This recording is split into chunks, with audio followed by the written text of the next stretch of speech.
Ladies and gentlemen, I get the pleasure to speak with the one and only Sartori again. I really enjoyed our first conversation going through his fantastic book. Everyone, go pick it up, Tents Before Temples.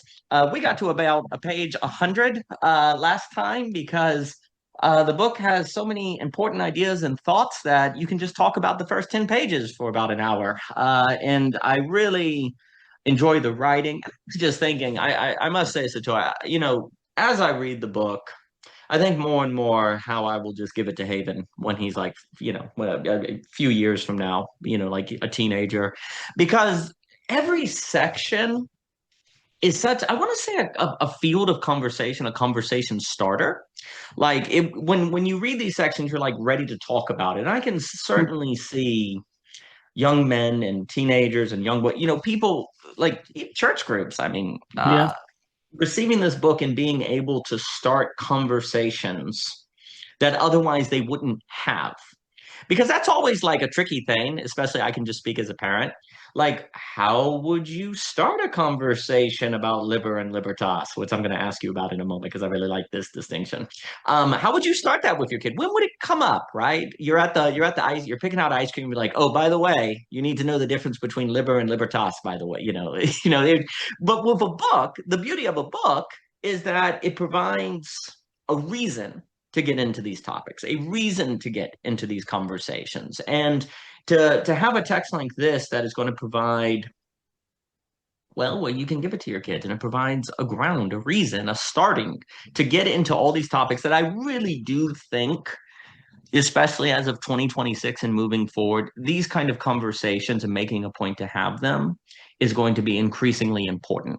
They're not, you can't just assume that Hmm. they're going to be had or that the correct directions, if you will, regarding these topics will be learned. Like you really have to make a point to do it. And this book just, I think, is a gift in that again, if you just give it to your kids, it's going to be a great way to start those conversations. But so Terry, my opening question can be one, you can comment on any of that you like, and then second, I'm curious about this distinction between liber and libertas and the notion of freedom that you start in the sections around page 100. And feel free to talk about anything, of course. But thank you for the chance to speak with you again, sir. Yes, thank you for having me. Yeah, so definitely, the way you were saying I'm glad to hear you say that because that's kind of how I did design it to be read, or I conceived of it somewhat as like a curriculum, um, and most of these topics and things are all things where I hit some kind of wall and then said, "How come nobody ever talked about this when I was when I was growing up? Like these are the things that I wish I had known about becoming an adult and trying to figure out how the world works and all that."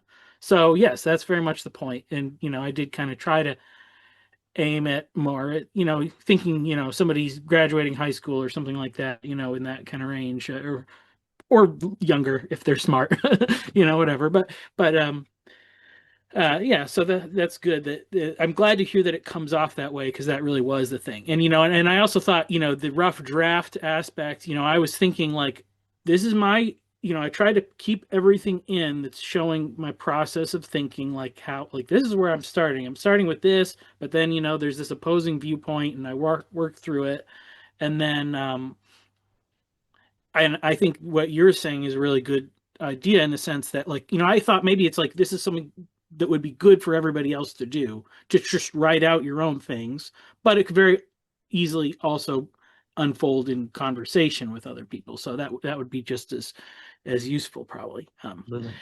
Yeah, so liber and libertas, so that was an interesting thing. So, this kind of came from some of these things that Paul Vanderklay has been talking about, over the years, and trying to figure out, look back, like what is the biblical worldview of that first century world, and how you know gods were really connected to all of these other categories that I discuss in the book. Things like economics, like or different skills, and basically there was some sort of god governing every area of life, and so it's it gives you this personified thing. And somewhere in there I realized like, oh, I guess maybe it's just um I think I started looking in Acts 19, where it talks about the Dimitri the silversmith, and he's worried that Paul's message is going to basically throw a wrench in the cog of the economic uh, situation there in Ephesus. And really, really he sees it's going to end. This is going to eventually throw over the whole Roman Empire. So he's kind of a prophet in some ways. He was a smart guy. But it talked about like that there was this special rock or whatever that came from Jupiter. Um, it's like a meteorite or something. I don't know. They worship it, but then you look at it and say, "Oh, Jupiter." And our first thought is like the planet, or it comes from space, from heaven. But then you look at the word, and Jupiter is a Latin. That's a Roman word, but the Bible being written in Greek, it's Zeus. And realizing like, oh no, it's coming from the god. And Jupiter also is the god, and then even it's like when you have that Deus of Latin, it's like just Zeus, turned into Latin from Greek into Latin. It's like God is Zeus, but as far as like generic God names go. So it's just like thinking about that thing of like, oh, it is a hard thing, I think, for people in our day when we have so many categories of things to realize how everything was all folded in. So a god was a literally a planet. Like they did see like Zeus is doing something now, or Jupiter is doing something, but it was also this personified guy that sometime would or often would come down and like impregnate women, his favorite hobby. But then also it like would have these spiritual things that would move through like battles being won or different affecting the weather or all those stuff. So it was just so collapsed in there. And then somewhere in that realizing like, I wonder if there's any more of these God names that are in the Bible, because that would be an interesting thing for anybody reading the Bible, that they would notice that more than we would. And so then somewhere I came, that verse where the Spirit of the Lord is, there is liberty, and in Greek that's Eleutheria, and that is a goddess, and not a very common one. And then corresponding to that is Libertas in Rome, and that is where Lady Liberty, the Statue of Liberty, is based on. And so then I just kind of went down a rabbit trail of that. I'm like, where did this goddess come from or whatever? And it was very interesting because she, in both cases, Greek and Roman, they're both kind of like an emergent goddess. Like they had mapped out a lot of the pantheon in some sense, figured out like what corresponds to what, and then they kind of had like some empty spots. And it's Mm, like there's something there, but we don't know what it is yet. And then in the Roman Empire, it's really interesting because Libertas emerges as like a figure that it is an object of devotion when they switch from a monarchy to a republic. mm, And then there's a new liberty for slaves.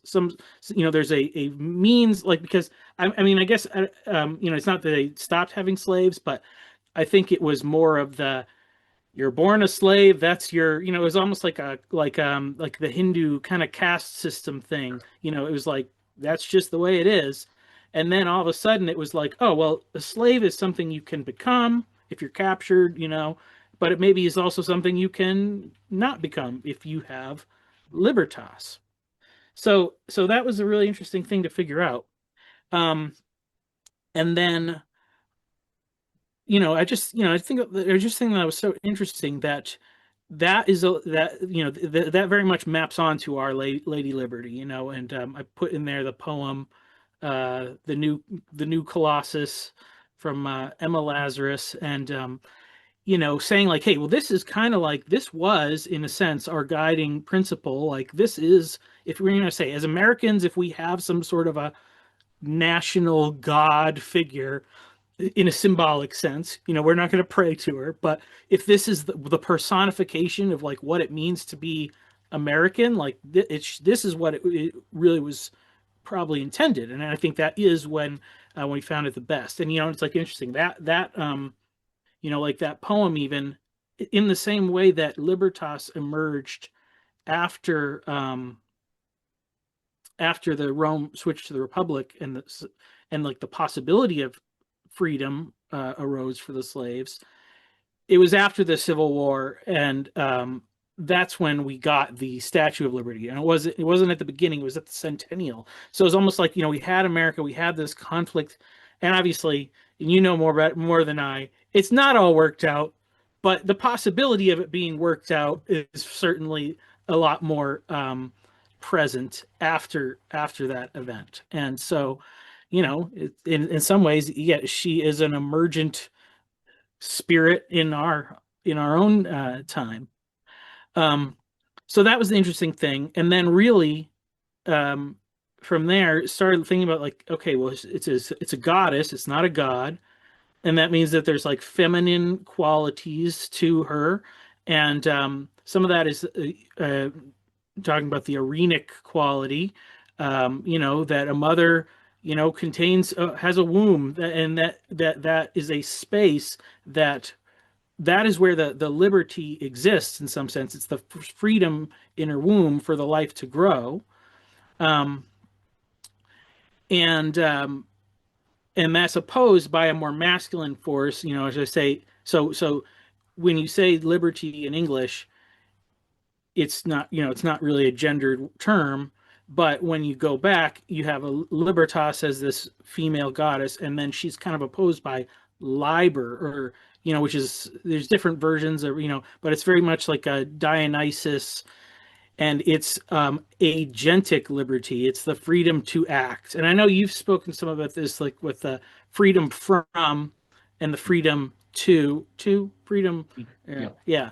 And then what's the third Freedom one? in, freedom like Freedom in, in and or that's with. and that's Yeah. what and that's what the libertas is really, because like she's, and I even talk about Jacob and Esau. It says like they were battling each other in the womb, and it's like, well, they wouldn't have survived if they were outside that womb, but the womb kept them contained. So who was absorbing the damage from that? Maybe they were inflicting a little bit of damage on each other, but mom was the one that was really taking the brunt of it. So and so she takes that punishment in some sense, and in order for them to become what they can be, to become the responsible people. And so then just talk about that, because there's a way that more masculine and agentic power, the freedom that you have to act, is supposed to, is there for a purpose. But when you make it the ultimate thing, then it just, that's what we have now, where everything's devolved into those who have the power to do as they wish do, and everybody else suffers the consequence of it. So I think it's a fantastic chapter. I think this topic is really important, and I really like how you describe the distinction between the liber and the libertas. Um, the distinction on negative freedom versus positive freedom goes back to Isaiah Berlin, and he kind of goes through and compares the, you could say, conservative and liberal traditions and European and American thought, and says, oh wait, there are kind of two different conceptions of freedom. One is a freedom from, you're from the tyrant, et cetera, so forth, and then there's a freedom to.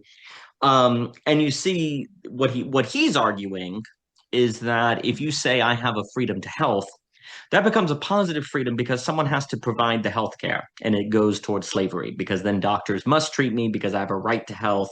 And if I say I have a right to a retirement, well, then kids must pay taxes because I have a right. And he's really concerned about this language of rights, because I think what also is just really interesting is the relationship, the dangerous relationship, you could even say, between power and freedom.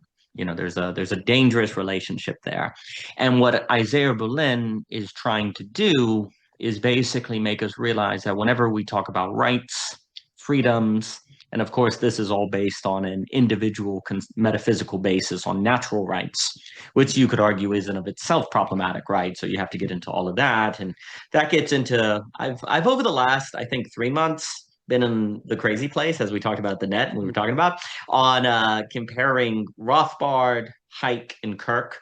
And I think there's a whole lot there that actually is kind of part of, I want to say, what we missed that is part of the political conundrum now.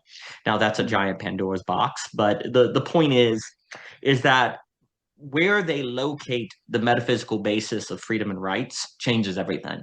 And so that's really, really important. And so Isaiah Berlin is concerned about the conversation between negative freedom and positive freedom because of the power dynamics it can unleash. And negative freedom would be stuff like you have the freedom to speak. Well, no one has to, I can just speak freely now. No one has to do a 9 to 5 so that I can speak. Nobody has to give me money so that I can speak. Generally, I'm free to speak. Now, of course, you could argue, well, there has to be internet for us to speak. So the lines are blurry. And Isaiah Berlin himself is aware that it's not a clean cut between positive and negative freedom. Most of the time in his essays, his famous one, The Hedgehog and the Fog, comparing like Tolstoy and saying Tolstoy was really a fox who believed in being a hedgehog. And a hedgehog is someone who has one giant idea, and all of their work is about that idea, like Heidegger being, where a fox has a bunch of small little ideas, and they run around collecting these ideas. And Isaiah Berlin famously says Tolstoy was a fox who wanted to be a hedgehog. But actually, toward the end of that work, he says you need both, of course, and there's no clean cuts. Well, the reason why I say all this is because I'm not actually sure. Just like I want to say, in the same way that Friedrich Hayek believed in the necessity of tradition to keep us from ending up in a deconstructed nihilism, but at the same time, Rothbard shot back at Hayek. He's like, you don't have the metaphysical or theological defense to defend tradition, so it's gonna you don't have the way to defend it. Because Hayek, some people say converted to Catholicism on his deathbed. It doesn't seem to be, I'm not sure about that, but he doesn't have like a robust metaphysical tradition to save tradition or law or anything like that, or institutions. He knows they're important, but oh my gosh, oh, look at that, perfect. Oh, the algorithm's so happy. To maintain it, and yet nevertheless realizes it's important. So similarly, I think Isaiah Berlin is correct about the tension between positive and negative freedom. But I think there's a third freedom, freedom in, without which you actually can't stop, in my opinion, negative freedom from ultimately being eclipsed by positive freedom in a manner that destroys the whole thing. So I don't think you can actually do the work Isaiah Berlin wants to do unless you have a freedom in. Well, what I like about this chapter is that you're actually pointing to a conception of liberty that perhaps has been lost, where we have a lot of debate today. I want to say, I think generally, certainly in America, the political discourse is certainly usually between negative freedom and positive freedom. Certainly when you go back to the early 2010s, when it was libertarianism versus progressivism, it was a lot of freedom from government versus the freedom enabled by government action, right? Large state enables you to have free healthcare versus no, we want a small government, so we're not compelled, right? That's a debate between negative and positive freedom.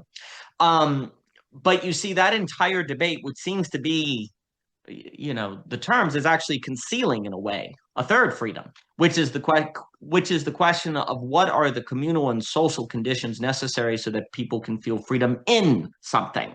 And arguably, unless people feel freedom in something, they are not happy. If they don't find freedom in a family, freedom in a community, freedom in relationships, freedom in something, social institutions, they end up in nihilism. And I think you're pointing to that, and any comments you have on any of that, please. Like when you have this Dionysus freedom to do, first, the problem with that is it has to ultimately end up as an understanding of freedom and liberty where the line between freedom and power is very thin, because you have to have the power too. And so it becomes a power game, like who has the power to realize their own freedom over other people, right? And then ultimately it turns out that reason, if it's not bound to a tradition, becomes violence in disguise as well, and that becomes Horkheimer and the dialectics of enlightenment and all of that. And of course you speak about the French Revolution and how Mm. how that goes. And so freedom ultimately becomes freedom for people who have power, which then is individuals with power, and then that becomes a society that is can be in trouble because power and all of that stuff takes off. But what you need is a notion of freedom found in something, and then you need to have a society where people can have that freedom in. And I think it's just a very valuable section. I guess the point I'm getting at is I think this is a very valuable chapter because I think most people, one, perhaps don't even think about the topic of freedom. They think it's self-evident what freedom is, which almost always means it's Dionysus. It's going to be that liber that you're talking about. But if they do think about it, I don't often they don't get much beyond the freedom to or the freedom from negative freedom versus positive freedom, which is an advancement of the dialogue. But actually, I think the dialogue has to go another step, which is freedom from and freedom to that are kind of contained almost in a parenthetical, with outside of that being freedom in, which is Mm. ultimately the freedom that if we don't have, we can't quilt together our character, we can't hold ourselves together, and we can have all the freedom to or freedom from we want, and we end up actually fairly nihilistic and Yeah. miserable. But I'll throw it to you. Any thoughts? Well, I mean, this is one of the things where I was like, okay, well, you really need to. This is the place where I put in telos because that's the thing. It's like, what is your freedom pointing at? What's the point of it? It's got to do something. And like, so interestingly, like with the particular, so like, I said Dionysus, and that's Dionysus Eleutheria is like in Greek, but in the Roman one, it was interesting because it's Liber Pater, which is the free father, and that's like that's kind of a messed up thing because like you can have a free father because this is basically the idea. It's this guy, just runs around impregnating everybody and everything, because they're gods and they don't discriminate, in all the same categories. But you don't have a free mother. They're like that's the thing. It's like you cannot do it. So then you just have to have, and so it's like the Liber Pater consumes virgins or something, Aphrodites, and then they don't get to be what they were anymore. And it's like I almost think maybe the thing with the kind of libertas is it's looking at um, like what is a mother that is also a wife because it was almost like not a concept in some sense or like it's in that ancient world it's like once you're a mother you're not really an object of desire, you weren't really a companion, you might be like a kind of business partner or there you're in charge of managing the household and the children, but it's like that it's interesting because even though their worldview was so collapsed in a lot of those categories, they were very much like, I guess, well, if you're wealthy enough to do it, like a very polyamorous kind of a thing, where you would have all these separate relationships for all these different functions. So, and that was kind of the thing is pointing out, because I think ultimately, um, I actually took out most of the stuff in the book about like marriage and relationships because I realized that's a whole nother section. But there's enough in there to show like this is the ultimate symbol. It's like, why do you build a tent? That you build the tent so that you can welcome a bride into a tent. And so it's like that's what the man's agentic power is for. The freedom to act is to build an arena, a space that that can protect and hold so that new life can come forth. Um, you know, so yeah, and the freedom, having the obviously, I think we've seen there's a very destructive um, having the emphasis too much on the freedom to act has just been terrible, not just for like women, like it's really like sad for men because well, on one hand, you have like you get an idea like toxic masculinity. So then you do have a government or culture or whatever that's working to restrict that freedom to act for men in particular, because they're the more dangerous ones in that way. Um, but they don't have any freedom to grow into something different, which would be the healthy father, the father that protects that freedom. And this was the kind of thing. This was funny after the fact. A thought popped in my head, and I was thinking about like the way this kind of goes and how things get inverted. And I was just like, I'm sure there's a bunch of stuff on this. So I just Googled it, and I found out like there's a lot of people that are basically in the current way of thinking. Obviously, Lady Liberty, why she's a problem, but the answer is she's a drag queen. She's not really a woman. It's a man dressed like a woman, because that's the only kind of freedom that exists. That's the only kind of liberty that exists. But yeah, so it's got to have telos, and it's gonna go beyond that. You got to become a father, become a mother. That's kind of the constraint. You're tying yourself to those roles. You give up something, but you gain much more. So Oh, I think that's extremely well put. Basically, without a freedom in, which fundamentally is a teleological language, like freedom in a purpose, freedom in a design, freedom in a choice. Like we had a net session where we talked about that, right now there's a lot of, whether it be Dugan or Land or whoever, a lot of critique of liberalism, the death of liberalism. Now, of course, it depends on what we mean by liberalism, because the term liberalism has a very long history and many people debated what it means. But basically, if you want to say what is the problem with liberalism, and this, of course, is a vast generality, is that it makes freedom equals the choosing. Freedom to choose is freedom. Like choice is freedom in liberalism. The problem, of course, is that it gives you no standard by which to choose. And so then you become nihilistic. And Echomancer made this point when we talked about kind of cybernetic theory with Luhmann and so on. But the point is that under liberalism, the notion is freedom equals choice.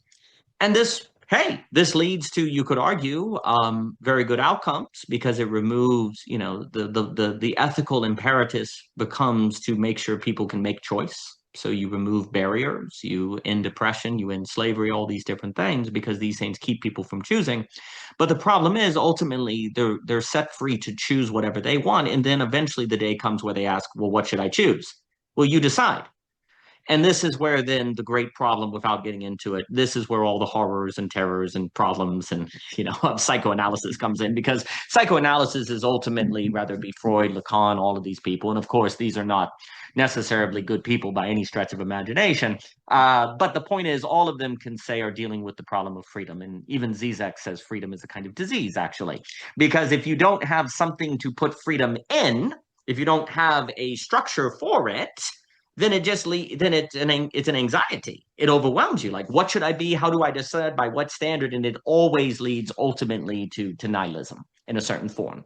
And so what ends up happening is basically freedom from and freedom to. So this is how I would describe it: is we're in an age, liberalism sets up the conditions.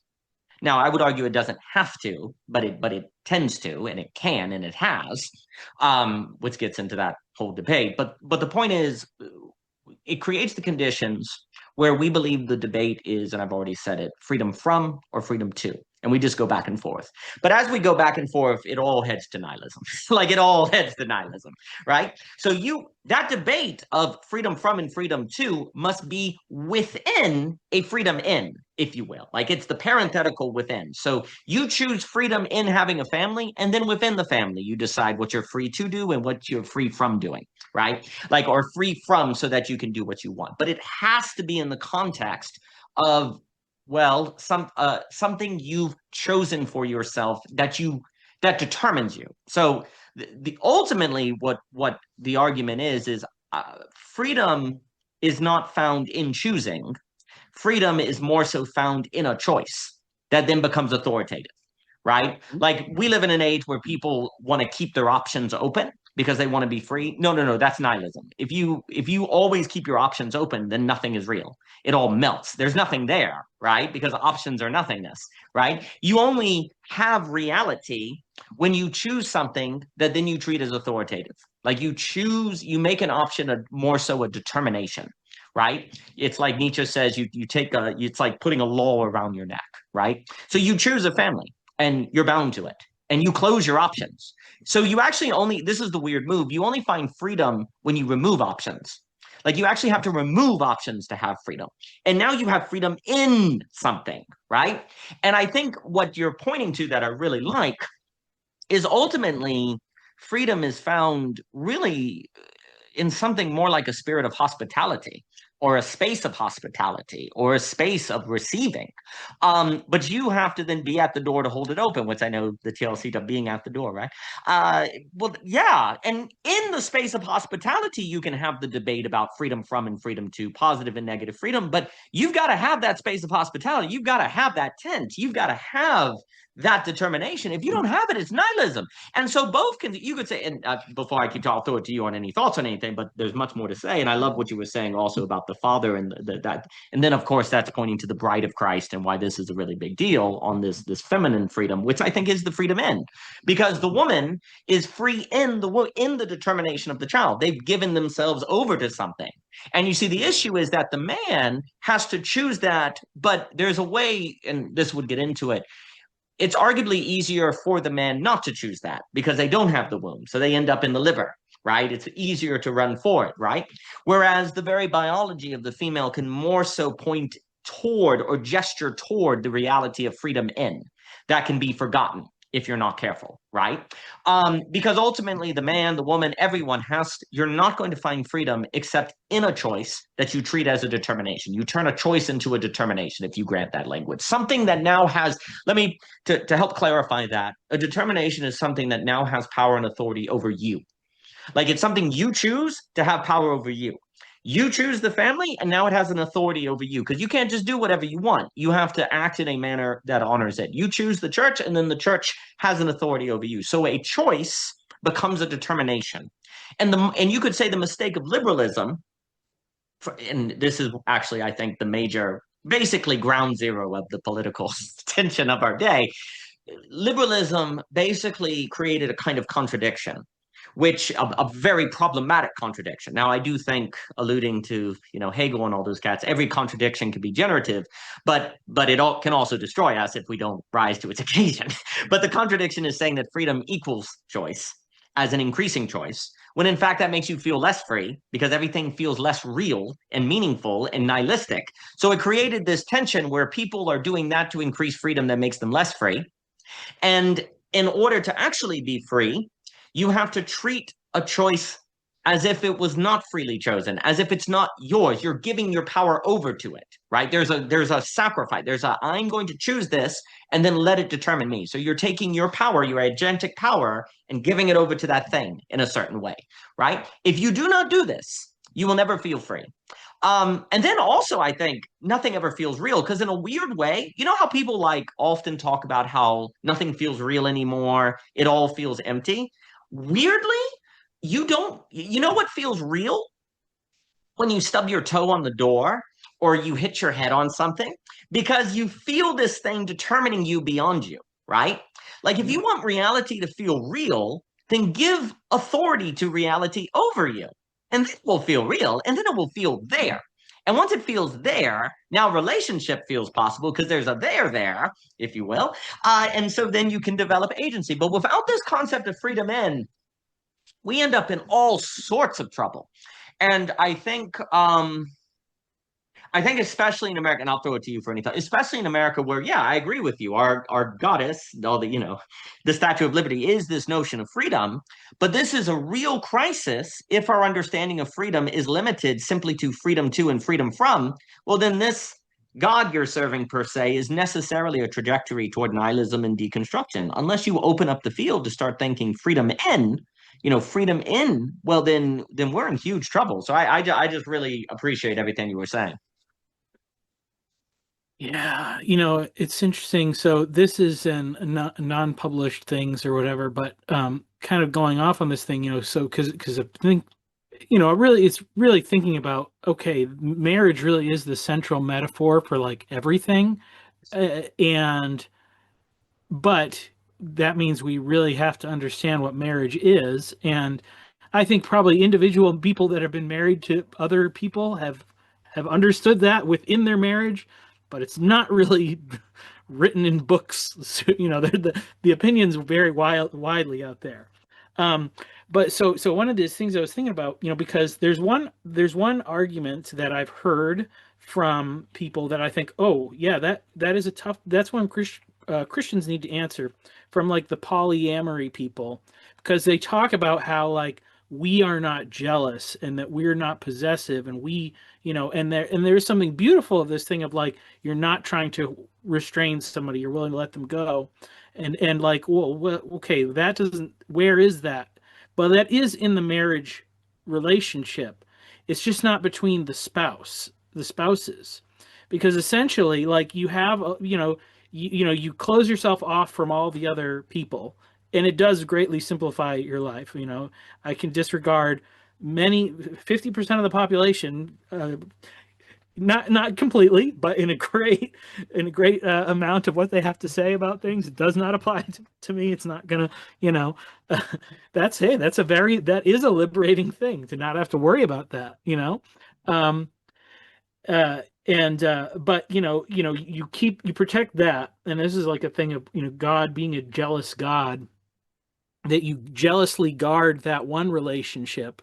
And that doesn't just mean, I think, protecting your spouse from potential lovers or whatever, people that they're, but from everything that would seek to draw them away. And this is really like thinking, like, this is what clicked after, is like, oh, like advertisement is really bad. Like, that's something that we are not being jealous enough when we're letting, everybody's letting everybody else, but basically fall into this kind of trap of covetousness.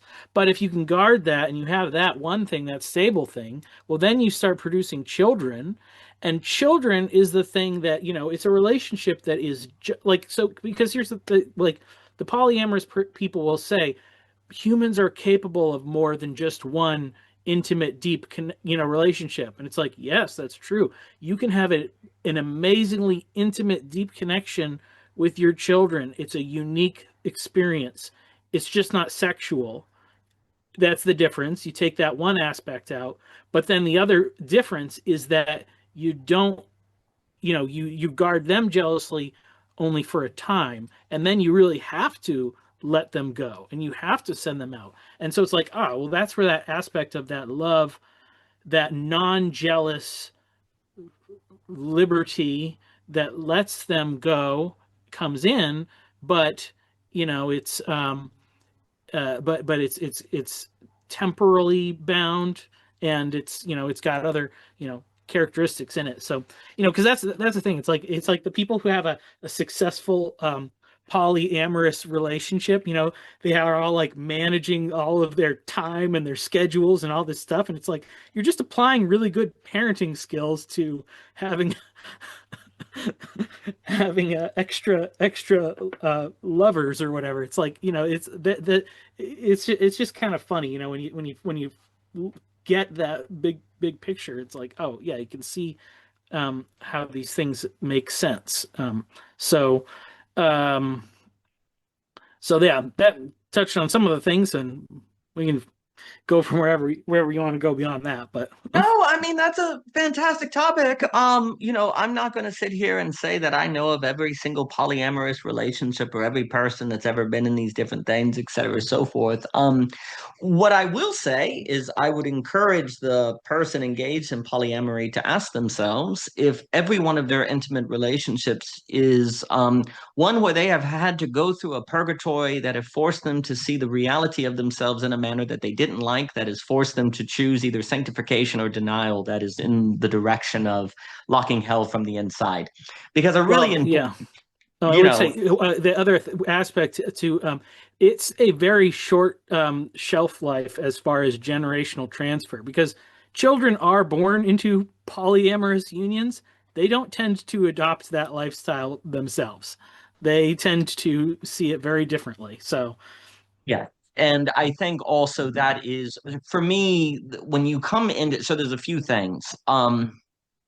When people say we're not jealous, they have to, I would ask the person engaged in polyamory, does your lack of jealousy correspond with when that person becomes boring and ignoring, and you let them go on to someone else, and you then call that a lack of jealousy when really it is moving away from them when their proximity forced to brings out the say lack or the sanctification or the purgatorio that actually marriage needs to be to lead to sanctification? Because if so, then what is being called a lack of jealousy is an avoidance of the crucible needed for personal development. And only those people can know, right? yeah. Because also there's a certain sort of idea on, of course, yeah, you could say, well, jealousy is bad and you're learning to overcome that jealousy, but also the desire to sleep with someone else when your wife is upsetting you because you had an argument and not giving into that temptation is actually very virtuous as well, right? Because everyone in a marriage has had moments where you're angry at the spouse because of a disagreement that occurred. And if you could use some sort of card such as, well, right now I'm not feeling jealous, and you shouldn't feel jealous either. So that becomes actually a way to rationalize the moving away when there's a certain coldness that develops, right? So there's always a way to moralize anything we want to do that's actually concealing us or avoiding us from purgatory. And I would question, and only someone engaged in polyamory can know this, I would just seriously advise the person engaged in polyamory to really, really pay attention to their own motives and their own incentives when they are in a situation to stress their freedom from jealousy and to see, are they trying to avoid a purgatory? Are they trying to avoid the negativity of human relationships that I think are necessary for us to face so that we can become fully human? And then calling that avoidance a overcoming the temptation of jealousy. And only that person could know, but I would encourage them to look into that.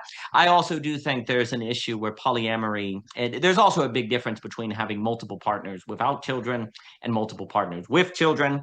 That becomes a big deal. I think also, yes, that people just have to. I guess I would also say, I've never experienced someone in polyamory say that person's free to sleep with who they want to, who they themselves didn't also go sleep with who they wanted to.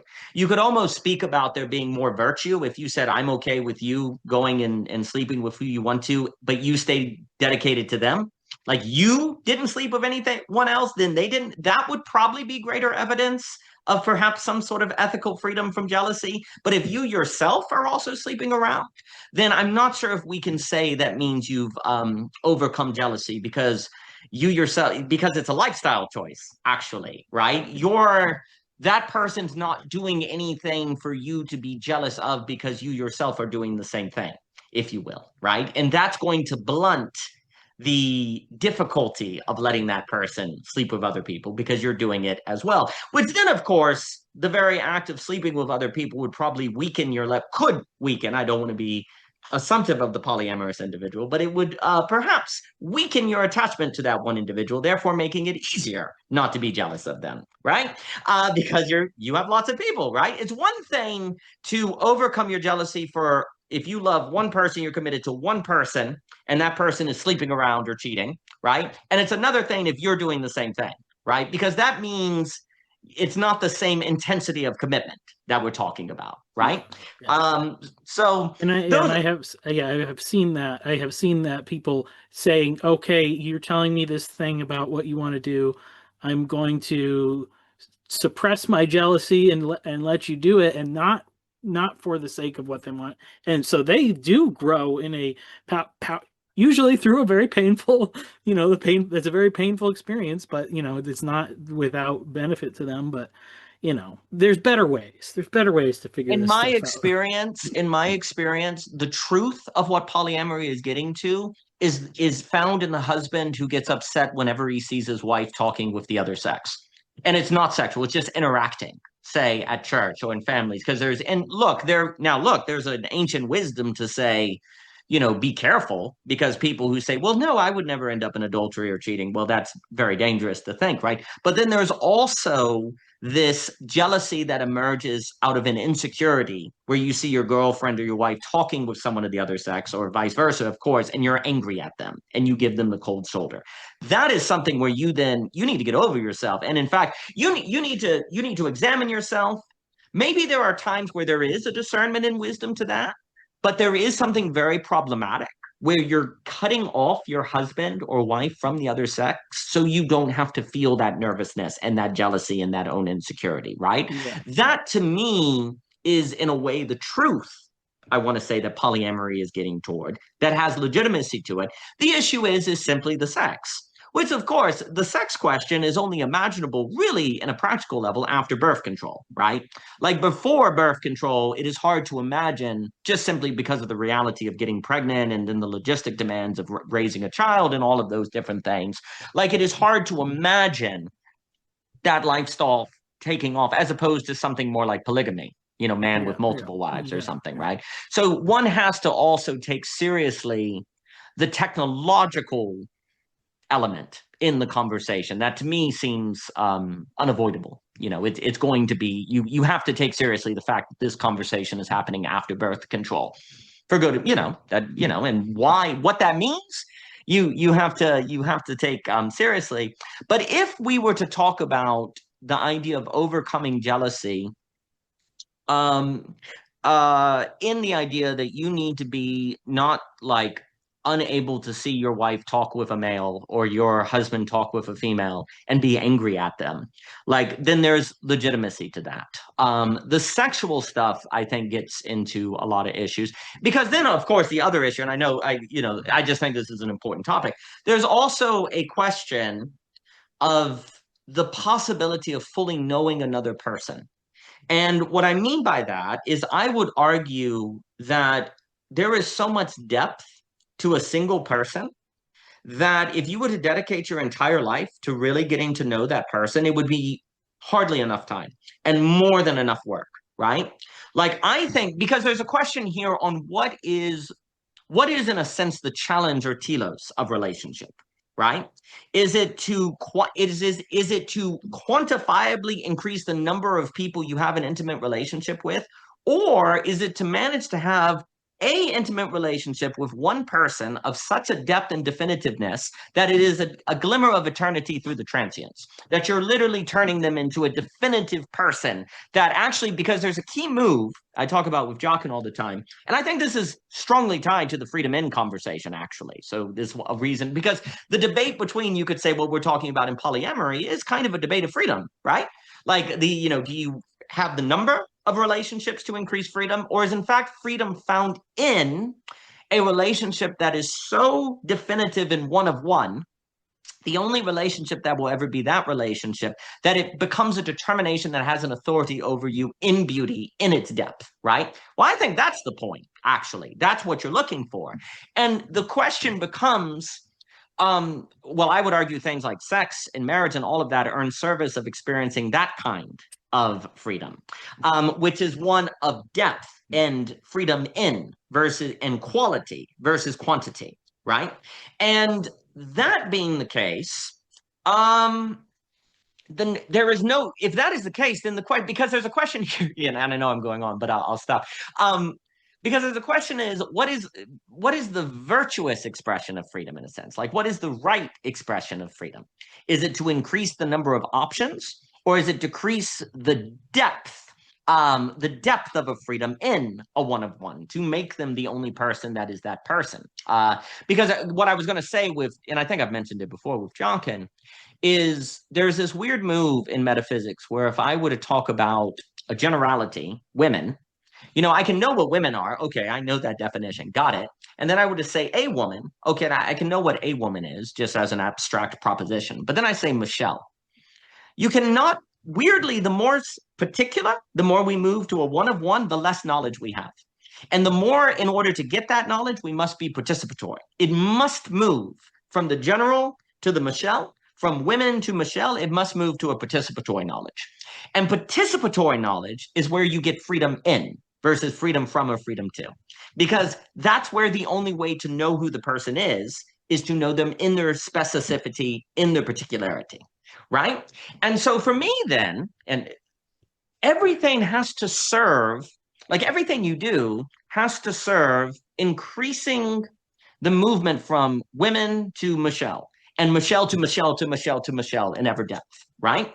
And again, what the polyamorous would have to ask is to what degree does sexually being sexually engaged in many people increase the probability of each one of those people becoming a Sarah and deeper and deeper and deeper and deeper. Of course, the Christian claim is that sex with one person is precisely the only way to have it go in that direction of making women become Michelle in definitive and deeper, right? Because otherwise it becomes quantitative, it becomes about justice, equality, time, not that quality of experience that is unquantifiable because it can only be known in experience and participation. And then of course the claim, and there's a lot here, and feel free to respond to any of it. Yeah. The claim is ultimately that we don't get freedom unless we get freedom in that kind of experience of a one of oneness, of a definitiveness. And it feels authoritative over you because once women become Michelle, there's an authority there. There's a determination that is not reducible to what you want, and yet you're glad in it. You're glad to give your freedom over to it and to find it in it because it unveils something where there's always more to know, ever more in the relationship. And for me, a lot of when we talk about church, family, community, what structures of community we should have, what structures of family we should have, all of those things, a giant question for me becomes to what degree does it make people move from quote unquote women to Michelle, from general and kind of fungible people to one of one, even say works of art, because that depth of knowing where there's always more to know because you encounter the mystery. I don't think we find freedom or feel fully human unless we're in relationship to something like that. So those are some thoughts. Yeah, so in the more recent book, my plan while I have some time this week is to record the audio and then like edit it while I'm recording it and then make it a paperback and have it be out and be cheap so that I can actually like talk about it more. I finished it and then I was like, I don't want to talk about that anymore. I just want to be done with it for a while. But I did so I did put it one thing because I was really trying to think about like what is the it's a little bit more focused than the big book there. But one of the things is there's a section on like the normativity of marriage. And I think like this is a problem where it's like, because you have an evangelical church that's very much like you can be single, that's okay. And I think, I think I've heard this on one of your discussions or whatever, but it's like, but it's not if you're just choosing it because it's more convenient, like, because you're just avoiding hassle, you're not really obeying God. Like if you can be single, but you also have to consider like, is marriage something that God might be calling me to? And I mean, in my own life, it was something, because it's like, it's the Christian way you can have sex. So that's why it's like, yeah, of course, like most guys want that. But then realize like, oh, I kind of had maybe an idolatrous image of that. Then I really considered like, what if God is calling me to be single? Wrestled with that for a long time, came to peace with it. And then God said, no, you're not supposed to be single, but you're supposed to be married to this person. And what it is that you're going to spend your life in devotion to serving that person and making that person become the best that they can be. It's not about you and you having fun or whatever. Like you'll have plenty of fun, but that is the mission that God gives in marriage in some sense, is like you help that other person become better. And so then if that's a normative thing, then you can have exceptions. And then of course, once you have that like particularity of one person, well, you will have all kinds of exceptions from the norm within your own thing. They might not be as extreme as some others, because I was even thinking about that, and it's like, the Bible doesn't flat out say like you can't have multiple wives. It puts like conditions on when and how and all that stuff, you know. But you could think of maybe, you know, like if you have this, you know, a war situation, you got a lot of Right, widows, you know. It's like Paul's talking right. about there's all these widows. They don't, and then and I'm thinking it's like most of the time it's like your wife, it's the wife that's going to be like, you really need to you should marry this girl because that would really help her out. And then it's like, oh well, then it is a sacrificial thing in some ways. You know, it's not just, you know, all fun and games or whatever. Like, oh, that, you know, and that's and you know, we have more structures where that would not be necessary as it was back then when marriage was the, you know, the main way of financially supporting a woman and children. So it's like, oh well, yeah, I guess, you know, probably there was exceptions to the norm that were done in a godly way, and you know it was good, and but those are exceptions for a reason, because it's like, you know, you have to be exceptional to live them in some sense.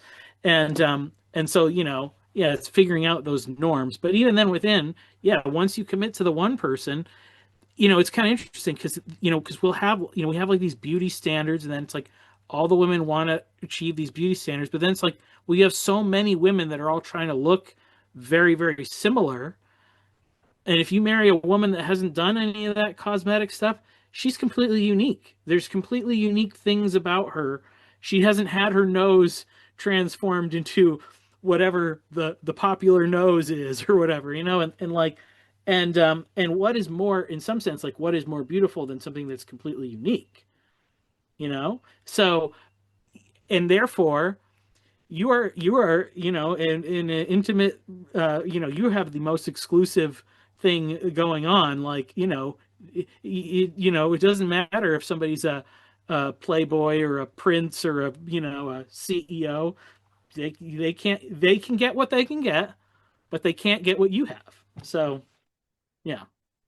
No, I think that's very well put. I think it is extremely important to note. Yeah, in the Bible, it's not exactly clear one man, one woman, right? People say it is, blah, blah, because Jesus said it was this, but we have examples throughout the Torah, obviously Solomon and people with multiple wives, et cetera, so forth.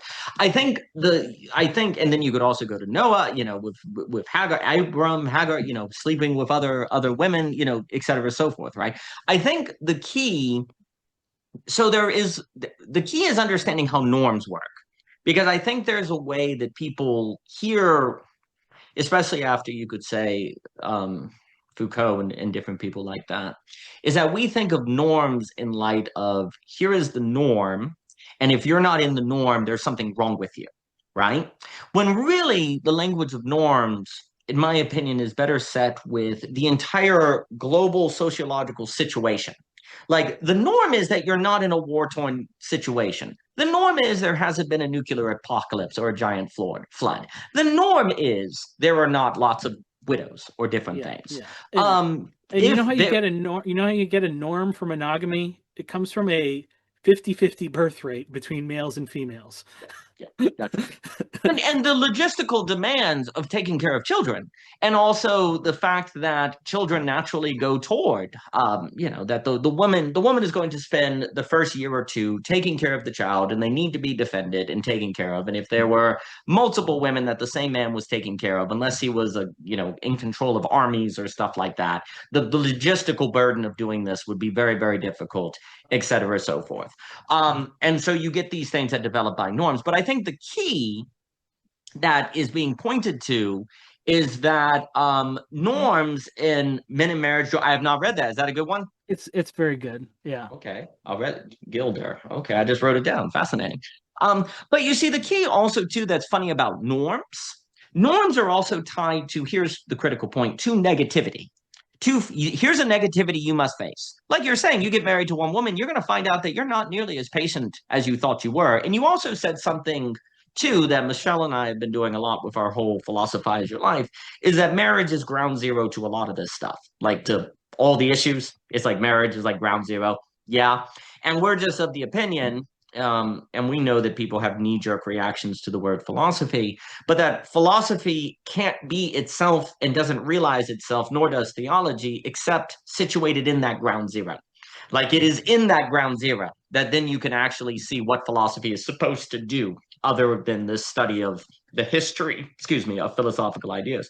But the point is that norms are tied to, or should be tied to, negativity that humans need to face in order to rightly develop, for the society to function, and stuff like that. So if you have a norm where it's like one man, one woman for life, it's like that's saying if it gets tough, you have to stay and you have to develop. And obviously, there are exceptions of abuse and things like that, of violent abuse and so on and so forth. But the norm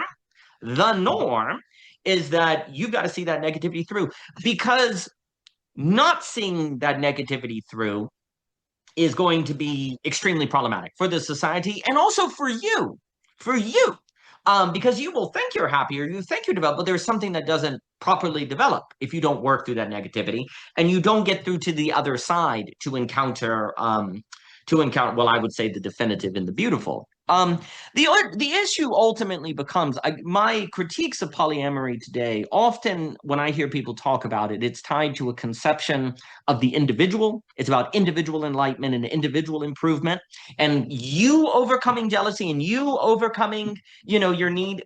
But it's a reification of the individual. In a way that is about where we find enlightenment is actually in some sort of individual development, right? Which, of course, there's truth to the individual development, but it has to be in the context of and serve the community and the social and other people, right? And that's where, again, the conception, the norm of marriage is kind of like, well, this is actually the normal circumstance that simultaneously helps the individual develop and the community at the same time, versus help the individual develop, but not necessarily the community or the next generation with the children, because you've got to find the structure that develops, if you will, on all levels: the individual person, the community, the next generation, and the society. And the norm tends to be one man, one woman, child, etc., because of children. Now, of course, you could bring in gay marriage and different things like that, but the issue is for children. What is the norm for the next generation? But the problem is, of course, people hear the word norm and they now associate it in the context of the civil rights discussion of the normal and injustice and oppression, as opposed to thinking in terms of generational survival, logistical demands, being able to feed people, being able to make sure the economy, like this larger question. Because the issue is, you could say the problem is today we don't actually believe so much in terms of the social. We believe just in the individual. But of course, then we can't have freedom in. We have freedom from and freedom to. And of course, I want to be very careful here and make it very clear. I am not saying the individual doesn't matter, or it is not really critical for our thinking. The issue is that the individual has to ultimately find freedom in something. And that's the move that a lot of the discussion around marriage and all of that is basically like, well, that's the structure that seems to be the case, that most individuals in most circumstances are going to be able to find that freedom in. But of course there are exceptions, right?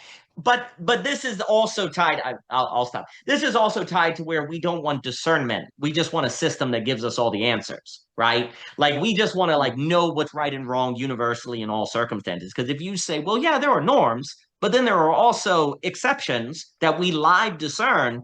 Well, that means I have to actively think. And what if I get it wrong? Yeah, you might. Well, I don't want to do that. And I don't even know how to do that, because I was told that to be ethical is to not be judgmental, and don't be judgmental, right? Like you talk about later in the book. So then you're totally inequipped to think about norms as anything but structures of oppression against all, as structures of oppression, as opposed to rules of thumb that are going to be the thing that should be your default. We can't even think that because we're not able to think live discernment. I'd be curious if you have any thoughts on any of that. Yeah, well, the thing I was thinking about there and too is, I like what you're saying, that it has to go in all the different strata. That was a big thing I worked through a lot in the book, because Yes. it's like, if it's just to like, and then that even comes to like, you could have your little homestead and you have your wife and you have your kids, and it's this great little thing, but then that's just like going to become a stagnant thing if you don't have some way to connect. And that's the same thing too, where it's like, yes, the husband and the wife, they are not connecting with other partners or whatever, but your children are. So you're sending them out, but that also means a lot of times you're bringing other people in. And that's how you make the connection, is through through, this is how all of our social networks originally came along. And this is even the thing of like alliances and peace brokered through marriage. And and you send people away, you send them a couple, to the next village or a little further, or however, and it's even the thing where it's like there's a range of how much people want to do this kind of thing. And I think that there's good reasons,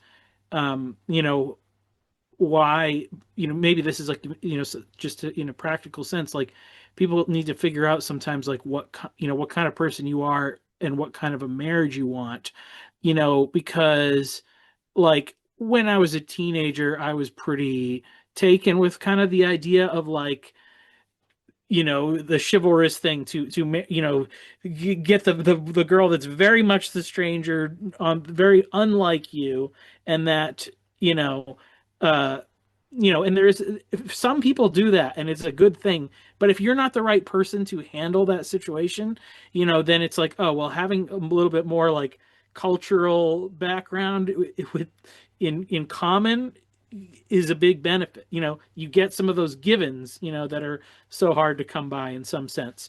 Um, and and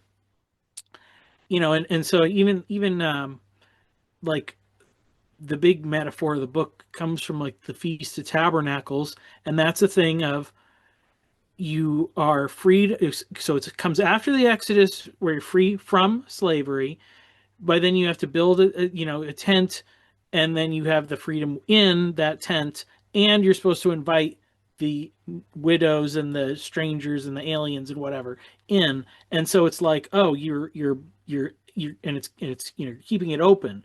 So avoiding those enclosures like you talk about, it's like um yeah, so it's there. I mean, it's like when you think about it, even just in those practical terms of like how you and this is I think the point is like, yeah, if it wouldn't work in a little village, then it's going to cause some kind of problem when you try to scale it up to global, or bigger frames. So yeah. Well, there's a few things. It makes me think, Roger Scruton once put this idea where he said, the problem is today we think that like sex is a liberation and pleasure, where for most civil, he would say when really sex is a giant problem for society. It's like it's a problem. You could say it's like Yeah. the problem society Yeah. is erected around, right? Because I mean, honestly, and again, no, there's none of these people are there's problems with Freud, obviously, but in Civilization and Discontents, there's this kind of weird thing of where does civilization come from? Why does it exist if it's necessarily a certain repression of instincts, right? Because instincts would have the males just sleep with women anytime they could, right? And just get people pregnant, and you have all those problems that would happen, right? So you have this, you could say the problem of society is libidinal, as the psychoanalysts say, right? And the point is that sex can destroy the world real easily. Like libidinal energy destroys the world. And so we have to see things like the norms of marriage as tied to dealing with the problem, like containing the problem of sex so that it doesn't destroy us all. Right. And Yeah. that's something like Zupancha in like What is Sex will emphasize is that the reason why sex is contained to marriage is because it's so the negativity of it and the ability to tear down the world is so strong that if you don't contain it, you end up in a lot of trouble. The problem is we view marriage as we see the norms of sexual ethics as restricting freedom and release and all of that. And so then it seems cruel and arbitrary to us. But when you flip it around you allude to that that's what you're with the liver and what's being pointed to. But where marriage is actually containing sex, And if we don't contain it, then we can't sublimate it, to use that term. And then you're not going to create, then rather create society or create children, or you're not going to have generation in every sense of the word, right? So Yeah. it becomes a problem. Yeah, and that's, so somewhere in there, get into later. Well, back to Ephesus, with Dimitri there, the silversmith, and that was the cult of Artemis, Artemis of the Ephesians. And there's a great book that I found on that. It's called Nobody's Mother by Sandra Glahn, and she basically has dug into the archaeology and found out who is this Artemis. And it's kind of like the girl boss motif in some sense. She's a huntress. She does not get married. She sees her mother give birth to Apollo and is like horrified by the thing because it takes 9 days and it's terrible. And then and she's like, that's not for me. And she was the god that women would pray to when they got pregnant, either that they would have a safe delivery or a swift death, because it was like it was like a 50-50 chance of every time a woman got pregnant, which a lot of times maybe wasn't something they had much say in whether it happened or not. And then, they die. But now you think about like, oh, well, now we've pretty much solved the problem of like maternal death in here in the West, and where you have access to hospitals and things, they can. It's very, very rare now. What used to be super common, but I don't think you would get there if you didn't have a system where like wives are disposable. It's only Right. because it was a lifelong commitment and a costly Yes. thing then that motivates men and women, but well, most of the pioneers in that were men, the doctors that worked on a lot of this stuff, and it's like that wasn't even on the radar of like Roman medicine, like Exactly. to try to solve that problem, because they just didn't, if the wife dies, you just get another one or whatever. So, yeah, so seeing yeah so once you solve that one problem, then you can solve so many other problems, like because if you don't solve the problem of sex, then you don't even move on to um you know the mortality issues and things like that. So yeah. I think it's a huge point. Marriage as a lifelong commitment between man and woman is so the woman's not disposable or just thrown out, right? It makes a commitment that becomes very powerful. Now, of course, people would counter and say, well, that's always been a rule that is applied to the non-powerful people. The powerful people can sleep around and do whatever they want. And they say, well, yeah, but Christianity would say that's exactly the problem. That's the problem, is that you have this two-tier system. And there is no doubt at all that if the norm is not this lifelong commitment, you have this problem of the disposability of people, that people become disposable, right?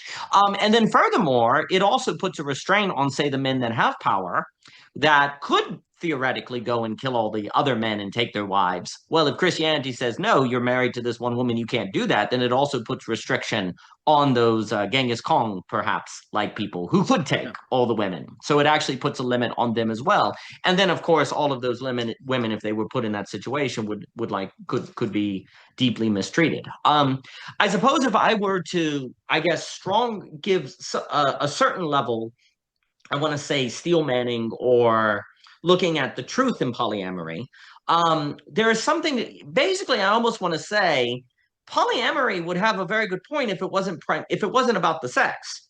Like if you took out sex from polyamory and just said, "Hey, you need to be okay." Like so, for example, are you okay with your wife having intimate friendship with another male? And you say no. Well, that could be a problem. You know, that's where the polyamorous can have a very good point. So just if polyamory would just take out the sex, right? Then for me, they're getting at something very valid. But since it is primarily based on sexual options, I think that in a sense, it almost makes, I guess I want to say there's a way, and when polyamory is mostly about sex, it's in a sense not polyamorous enough.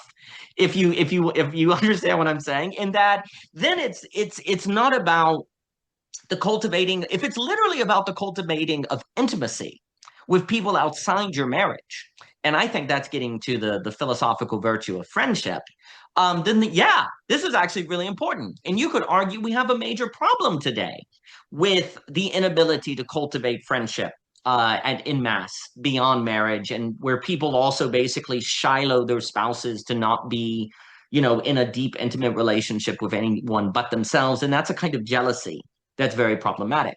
I think the conversation that has to be had, because I know there was that pastor, and I forget his name, who basically, confessed to his congregation that he was texting with another woman, and that was it was an emotional affair. There was no sexual affair, but it was an emotional affair, and how that was, can seem to be a very big problem. That's a topic very interesting. I'd be curious any thoughts you have on that. That to me seems problematic when you start talking about emotional affairs and things like that. Now, maybe it's problematic because you're not able to talk with your husband or wife, so you find someone else and you're using that other person to avoid the work of fixing the marriage or something like that. What are your thoughts on that, Sartori? Well, so man, that's just so like I think it does go to that thing of like, because it's God saying like I am a jealous God. He says jealous is my Right, name. Like, and I think that it's definitely um it's definitely something that could be um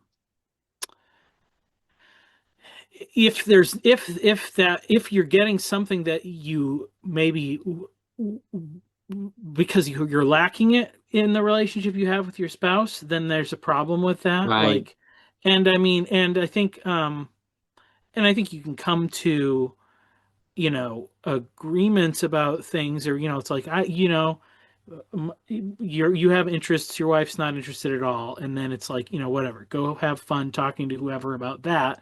Cause it's not, it's like, you can choose and I think everybody probably has to do this to some extent. Like what is what are the you don't have a point of connection with everything about your whole person. If you did that, then you would, we would just kind of have like perfect, like that's kind of like this idea of like a perfect romance or whatever, this like you complete me, like a yin and yang, like where it's every point of you're in complete synchronized unity at every single point of whatever. Well, we're not, we are kind of asymmetrical. We fit some places and other places we don't, but that does afford the opportunity to have connection in other ways. So I mean, um I think emotional I think there's definitely like emotions that probably should be guarded in a right. marriage. Some should be, not every emotion should be exclusive in that way. And probably I would say, because it's interesting because some of the stuff where it's like scientific research, it's like children benefit from like they feel good when they see their parents be intimate with each other, or affectionate towards one another, that it actually gives them a boost. They feel negative things when they see, like, if it's like stepmom, stepdad, and so whatever those categories are, like, if probably just take a big enough sample size and figure out, like, those are probably the main things you could figure out where we should be guarding, and being more exclusive in those ways. No, I think that's spot on. It's something I think about because there's something to be said. So it seems to me that there's, and I'm just speaking, none of this I have any authority on, but it's something I think about is there's a response to jealousy, which is I'm going to lock you in the house and not let you go out. And then there's a response to I'm jealous of this, so I'm going to become more awesome to attract you to me. Like, there's a jealousy that then puts a demand on you to become more loving, more patient, more beautiful, you could say, right? Like to me, it's interesting because God's jealousy is like, I'm really jealous, so I'm going to be God. I'm really jealous, so I'm going to be God. Therefore, there's a certain command, right? There's a certain sort of demand that God's very presence puts on, right? Now, of course, in that jealousy, he can go after people, right? So there is something about a going after, but there's also something about it's interesting to think of jealousy being like I have a certain because the word jealousy is so interesting, right? Because it's a certain sort of it's tied to commitment, a certain longing. Like, what wife wants a husband who wouldn't care if she went away, right? No wife wants a husband who wouldn't care if they went away, right? So there's some truth to jealousy. It's the question of what is the difference between, I want to say, jealousy and or longing or devotion. Like there are these words that all have similar meanings but are not the same, right? And I think when God speaks about jealousy, it is perhaps quantitatively different, like between, yeah, because there's something about jealousy and envy that get tied together too. Like they're kind of thin, they go together. And I'm not sure if God has envy. Um, uh, so I guess what I'm thinking about is there's a certain, I I want this woman and for no one else to have her that is sort of tied to a, because she's my trophy versus because she is the one of one of whom has this depth and intimacy and mystery that the more I get to know, the more I find there is to know, and that we've also have a history together. We've been through things. I think history is also a big part of it. Like when you've been together for 10 or so years with people, like and Cadell will emphasize this, you can't get that history with anyone else. Like there's a one of oneness to it. So it's almost like the jealousy is tied to a certain respect of the history, a certain honoring of the history as well. Please, Sartori. I think it's like, and it's like what you talk about with that like A to B logic of whatever, like, and I think that that's the thing where I'm thinking about like, oh, like, so I think like with my relationship with my wife, like, um, you know, it's, and it's like she's gonna become that probably regardless in some way, but then it's like, how can she do it? And it's like, maybe if I can say like, okay, she sees an ad for something and gets excited about it, and I'm like, that's going to be a disappointing thing, whatever. And it's like, I would say like, don't you don't need that. And then she's gonna, but she will eventually find out that she doesn't need it, either by trusting me or by buying it and being disappointed in it. And then it's because I'm feeling hurt for her being disappointed in that thing. And this happens a lot with kids. And I mean, I think this is even a thing of like, okay, I'm gonna let you eat candy until you get a stomach ache so that you will know why I tell you not to eat too much candy. And it's like, and it's like you don't, and that's what the jealousy is guarding against in some sense.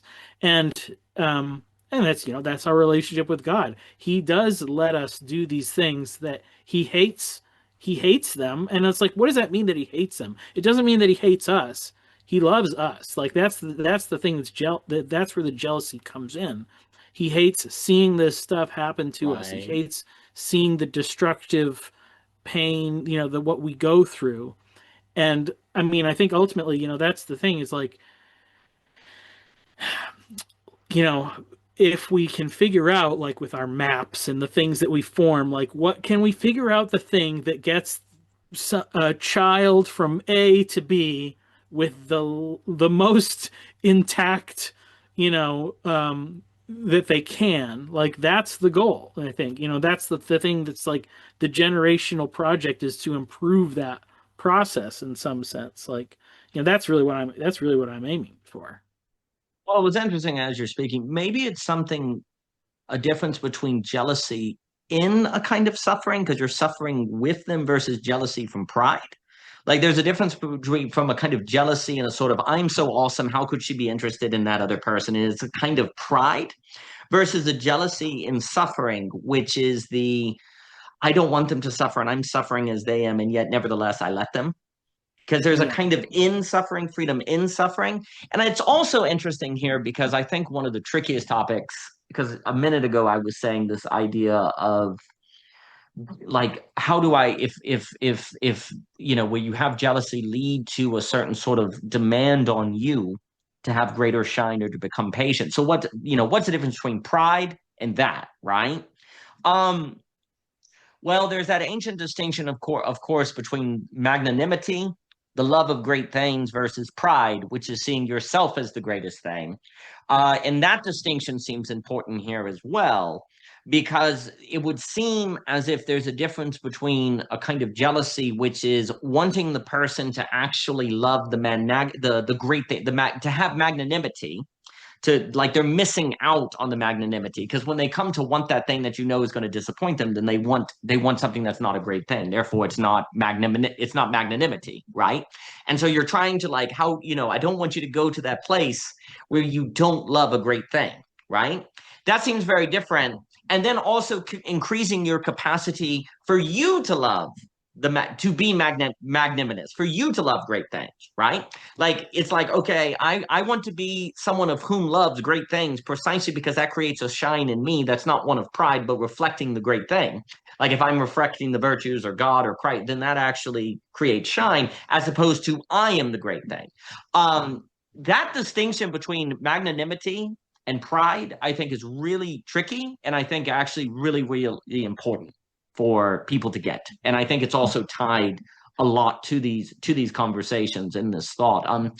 But yeah, I mean, the thing I am thinking about is what you were also saying about like this emotional adultery. That seems like this idea that you have feelings for someone, and that's a form of adultery.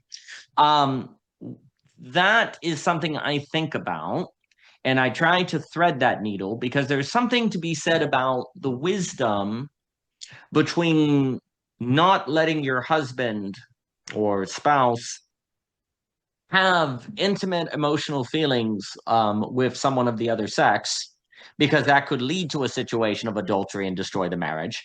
But then also there seems to be a problem of, if you never get to the place, like after 20 years of marriage, where that can be done. Like, is there a developmental structure or something here? I don't know, because I'm trying to again, in critiquing polyamory, also kind of acknowledge there's some gesture towards something important there. And I do think it's tied toward this idea of friendship. Like, there's something about, if you're just married and you're just getting used to living together, and like, oh, suddenly you have bills to pay and work and navigating, like, there's so much negativity you're dealing with there, that's perhaps in the first 10 years, it would be extremely unwise to carelessly get involved with other people of the other sexes, because the temptation to avoid the wrestling is too great.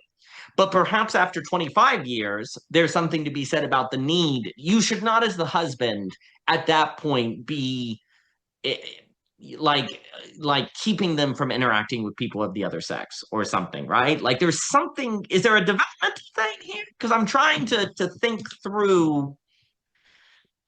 Yeah, because you also talk about it. I think this is really important, on the idea of this second layer of liberty, a refuge of freedom, where the hierarchy of the outward culture was the subject of the laws of liberty. So basically, this idea that there's a point where there's a freedom that is the church, that is the community, where the spirit can move, right? Like, that's where ultimately we find freedom in, right? And Yeah. there's something about spouses have to be at a place of maturity to let one another be in the community of the church in a kind of free way, that it is supposed to create a certain level of connection and intimacy, so that the spirit moves, and yet that not run the risk of affairs or things like that, right? Because I do think, I guess I'm bringing this up, and it's something I think about. I think there are many couples that wrestle with various tensions, even in church, where the husband and wife are talking with people of the other sex, or interacting, or they're part of a small group. And a lot of times they just do men's group or women's group, which, hey, they have a role, but it's interesting, because that also can sometimes feel like, yeah, I know you've been married 20 years, but men shouldn't be around women, because they're just going to go off with those other women if you do it, which in one way has a wisdom to it, but in another way seems as if you're saying we're fallen and we never grow up and we never sanctify and we never develop, right? Like, there's some problem. Is that making sense, Sartori? I think about this a lot. Yeah. Well, okay, so I've been like collecting stories of different people and stuff. And I mean, this is the thing. I think, marriages are also completely unique and particular Yeah, things. yeah, And yeah. sometimes you don't see it, sometimes it'll look like a train wreck until it's over, and then you can see what was going on. Right. And I think that there's probably a lot of stories where it's a very so this is what yeah, this is the kind of thing you talk about, because in the relationship of the bride of Christ, Christ and the bride of Christ, it's completely asymmetrical. One partner does all the sins, the other does none of them. You know, and you know, and so and ours are all a reflection somewhere, you know, on the other end of that spectrum. You know, so but in it, but you know, if that's the thing, is like, you know, the faithfulness to the end, it's one of those like those flip moments or whatever. It's like, you know, anytime you That's give up, anytime you quit, um, it's understandable. People will get it. It'll make sense. But if you make it to the end, the whole thing transforms, and absolutely. now it's a crazy love story that, you know, no Exactly. would be very hard to imagine until you see it. So yeah. I completely agree with that. I think that gets into finish the race. You know, all of those things are tied together. And I think that also is why, well, I think about again, you know, I'm biased because of, you know, of the work we do. I think one has to think about relationships, marriages as making a certain work of art. Like you're making an artwork. Like a marriage is the only marriage that will ever be that marriage, and it becomes literary, it becomes a story, it becomes a work of art. Well, you can look over the lives of many artists and say, well, they were a mess. Well, that was a disaster or whatever. And yet, you know, that was Faulkner. That was, you know, that was one of the great works, right? And that there's, and that's also, I think, pointing to why focusing on questions such as, well, are you happy? Is the meaning of life being happy? That becomes very problematic because it would seem as if that word doesn't really capture it. We were just speaking, you know, Joachim was bringing up, like looking at Aristotle and Aquinas, you know, it is very possible because of just how life goes to have a tragedy happen to you, like, you know, in the movie Hamlet, Shakespeare's son dies or something like that, and it seems impossible to be happy. But for Aristotle and then, you know, Aquinas, it's still possible, though, to be blessed. Like you can be blessed and not happy, right? And that a blessed life is actually more important than a happy life because a blessed life blesses other people. It becomes a blessing to other people, right? And I do think there is something about basically relationships being about blessedness, not happiness, but blessedness. And like the church then functions really well when all the marriages in it and relationships are blessed and thus blessing, and he gets a positive, a blessing feedback loop between everyone else. And that's free. And that's where you find freedom in. You find freedom in that movement of the spirit that is that blessing feedback loop. And you can't necessarily say, and every, it's kind of the issue that when you read, and Sherry was making this point, like every life of the saint is one of one. They're they're weird, idiosyncratic, they're strange. Well, so it goes with marriage, so it goes with work of art. Every history that makes every work of art is it's incarnational. It's not fungible. It's one of one, right? And so basically, then I guess like, and maybe I'll close the loop on the polyamory, but I'm glad you brought this up because this is a very important topic that I think Christians avoid and they don't know how to respond. And I think it actually poses a lot of very serious points. Basically, no relation in a relation, if this is also, which I think it is, then any relationship structure that increases fungibility, the like exchangeability. This guy can go, another can come in, this woman can go, she could come in, I can exchange them with someone else, then that is a problem. And that's not just in polyamory, that can happen in marriages. And I suppose the risk is if you're like, well, I'm not getting emotional intimacy from my husband, so I'll just exchange him with Fred over here. Well, that becomes a very big problem, right? And I think that's what is being pointed to. Like that's the form of emotional, that's when it is a kind of emotional adultery, I suppose, that then is problematic.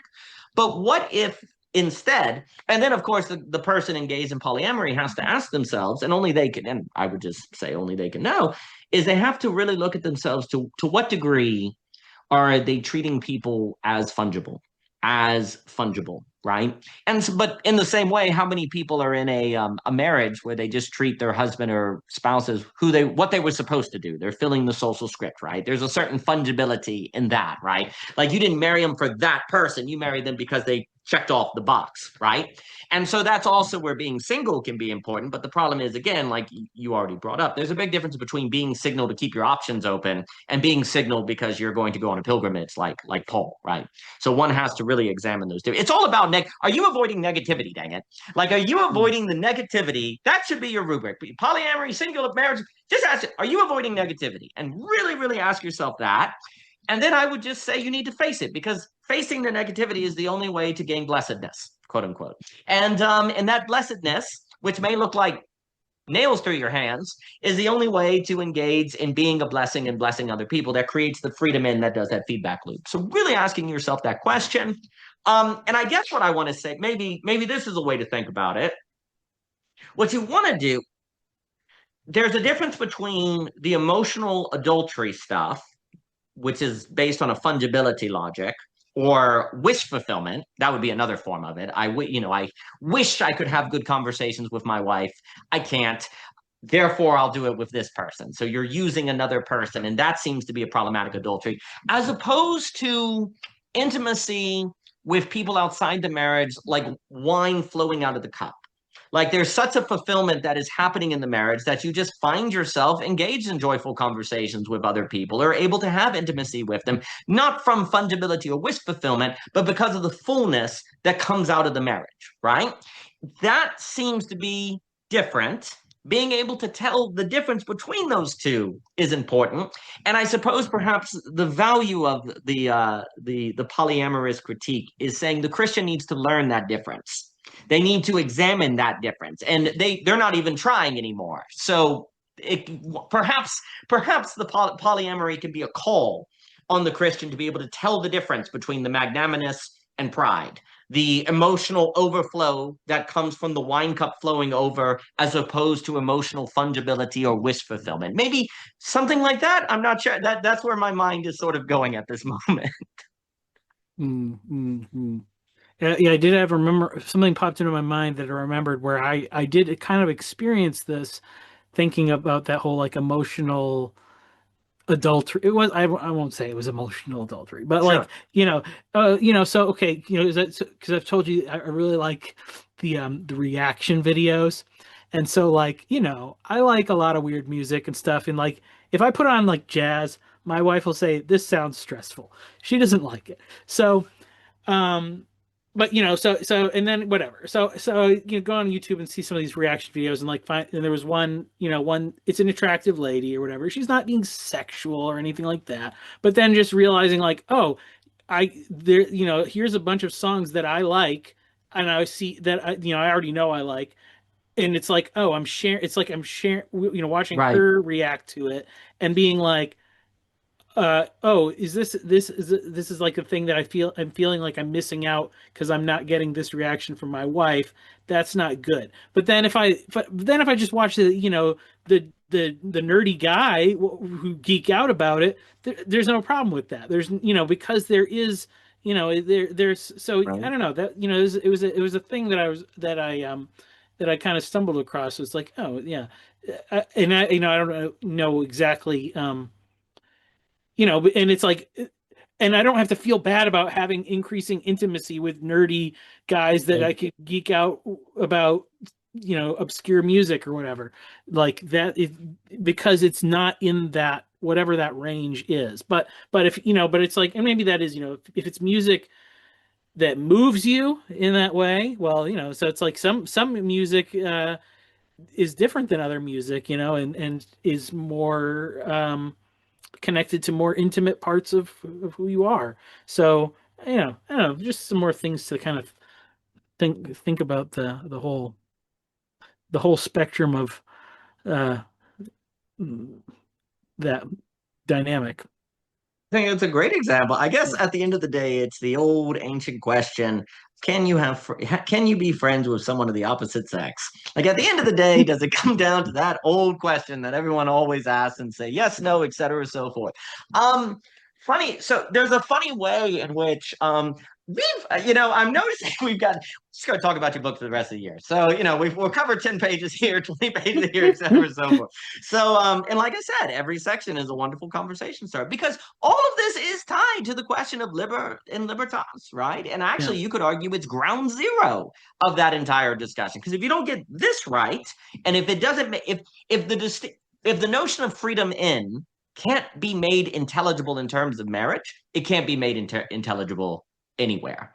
And I think basically the polyamorous critique of monogamous relationships is actually a wonderful way to frame this debate and to try to say, okay, what are they getting at that seems valid, but what are they getting at that perhaps is not taking into account all levels of the stack?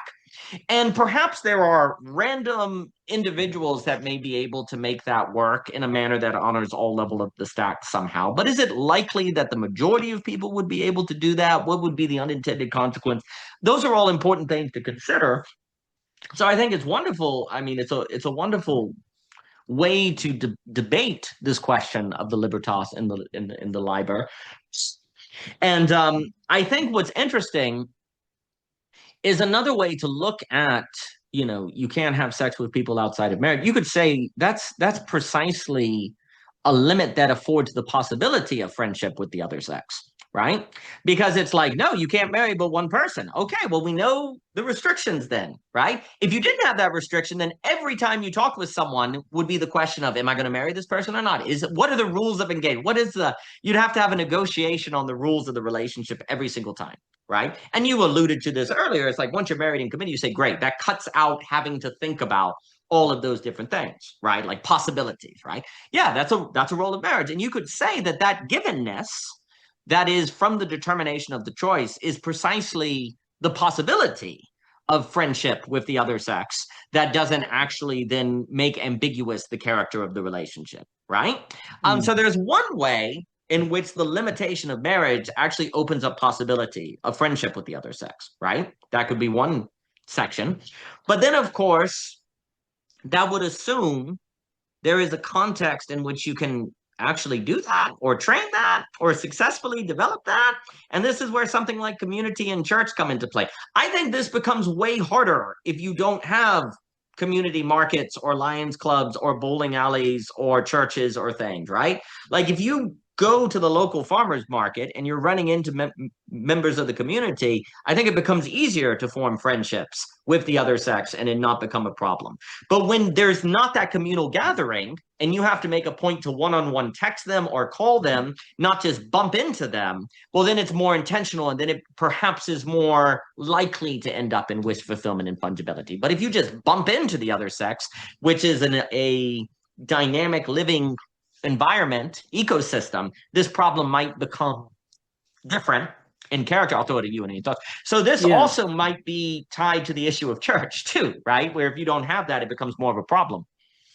Well, so definitely I know I wrote about this in the book in a later part where I talked about the whole like sincerity and authenticity thing and in the way that we organize our things because now that we have like this authenticity culture, our social groups are all based on these things that we choose to Yes. that we have an affinity for. Yeah. So and it's really interesting how that plays out with like things about men and women because if you're not in, if you haven't been married or you're not in a relationship or whatever, you may not know, like, if you're a guy and you're forming your identity based on the things that you like, and it's video games and professional wrestling and some obscure music or whatever, and then you're going to be like, I just can't find a girl that's into that connects with me, and it's like, well, yeah, or and sometimes sometimes you do, and that might be the signal.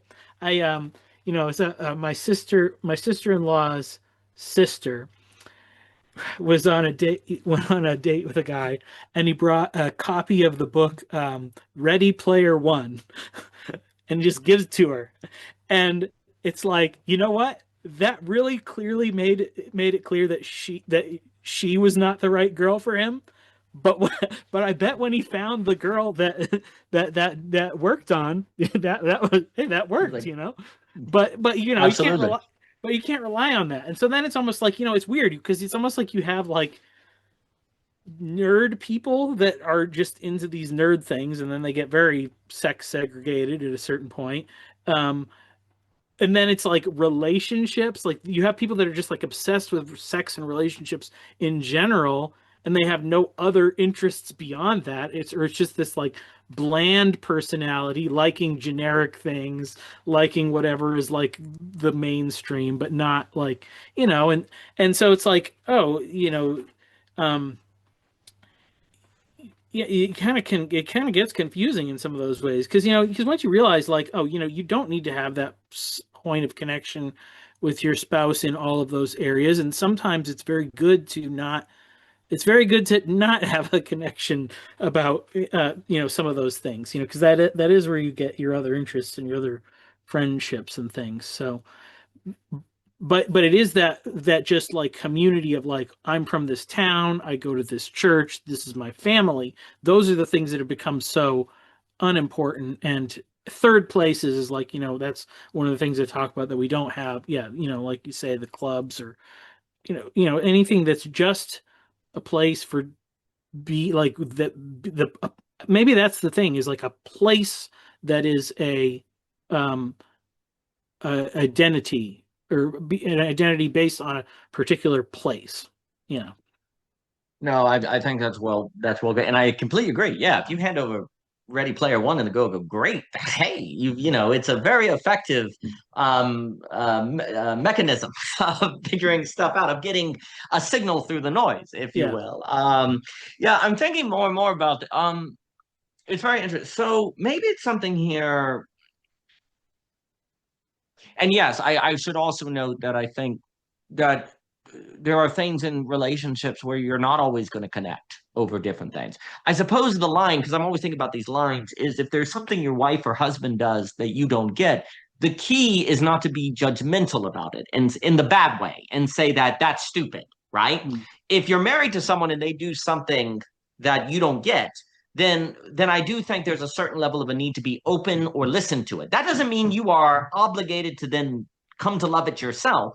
But the right posture is a certain sort of, oh, why do you like Final Fantasy VI, Daniel? Why did you play RPGs when you were younger, right? Because Chrono Trigger was pretty cool, and I did like me some Street Fighter and stuff like that. I don't think Michelle played Street Fighter or anything like that. But then, of course, there's this kind of question of why? Why was that interesting? As opposed to, oh, that was a stupid use of your time, right? Like that seems to be like, I think it's important when you encounter, this is just my personal opinion, when you find things that you don't connect with in, say, a relationship or a marriage, the posture is, I think, something more like interestedness, being interested in it. And not because you're going to go then do it, but then like learning, like make it an opportunity of learning, as opposed to assuming it means there is something wrong with that person or something wrong with you, right? Oh, you want to raise bees yourself? That's interesting. Why? What do you think it is about bees? Versus in the back of your mind, you say, well, that's an impractical waste of time because we can buy honey whenever we want to or something, right? So I think that's a way I think about that. But I think the point you're making is really important. I'm now thinking about, so perhaps this problem, because there is this problem of the sexes relating, male, female, can you be friends with someone who is of the opposite sex? Many people are like, nope, can't happen. Dangerous to even try, and so on and so forth. So I'm now in my head trying to think through this heuristic. Maybe it's something where, first, this problem cannot be addressed unless there are vibrant social spaces, because I almost want to say that there's something about selecting, like you and I are talking, like selecting times where it's generally better to select times of people of your own sex, right? Like males selecting or texting with other males, or females texting or calling other females. But then it's okay to bump into the other sex at church or at the diner, right? And perhaps that's a part of how you deal with this. And basically, perhaps the valid concern of the polyamorist is like, don't be the husband that doesn't even want your wife to bump into the other sex at the diner because you're so jealous and thinks he's going to run off with him or something like that, right? That's problematic, and that's the problematic jealousy in a way. But then there's a certain wisdom to saying, hey, I shouldn't be texting someone at 11 at night, or I shouldn't be texting someone of the other sex, especially when I'm irritated right now after work and we just had an argument about the kids eating food or something like that. It would simply be wise not to do that, right? Because I think this is the problem, because you choose to do that. There's something about the choice to do it that then is a different experience than the bumping into in a social space, right?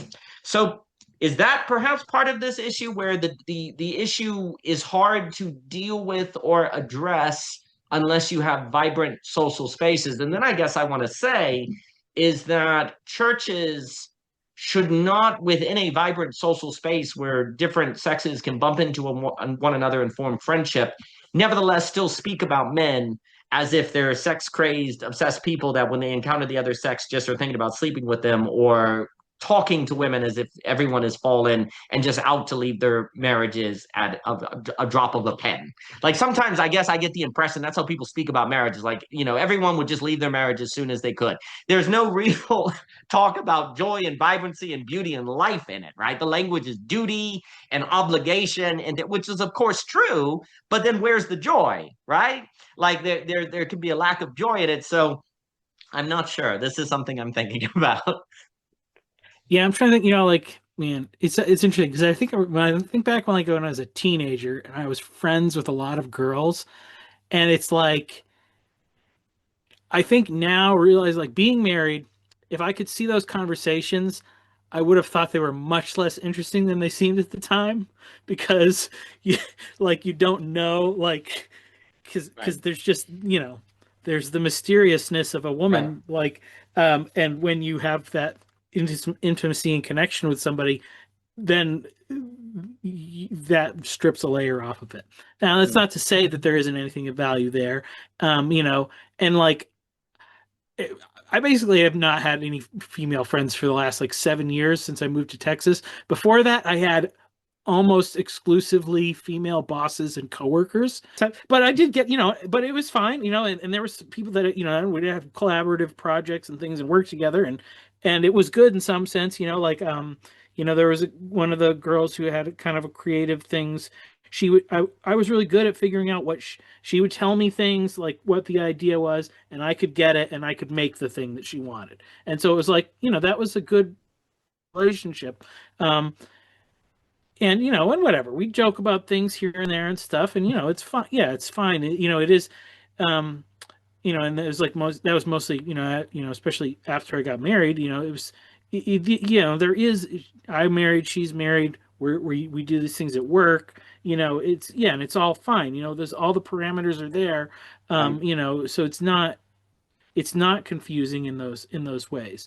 Um, so I think I think it's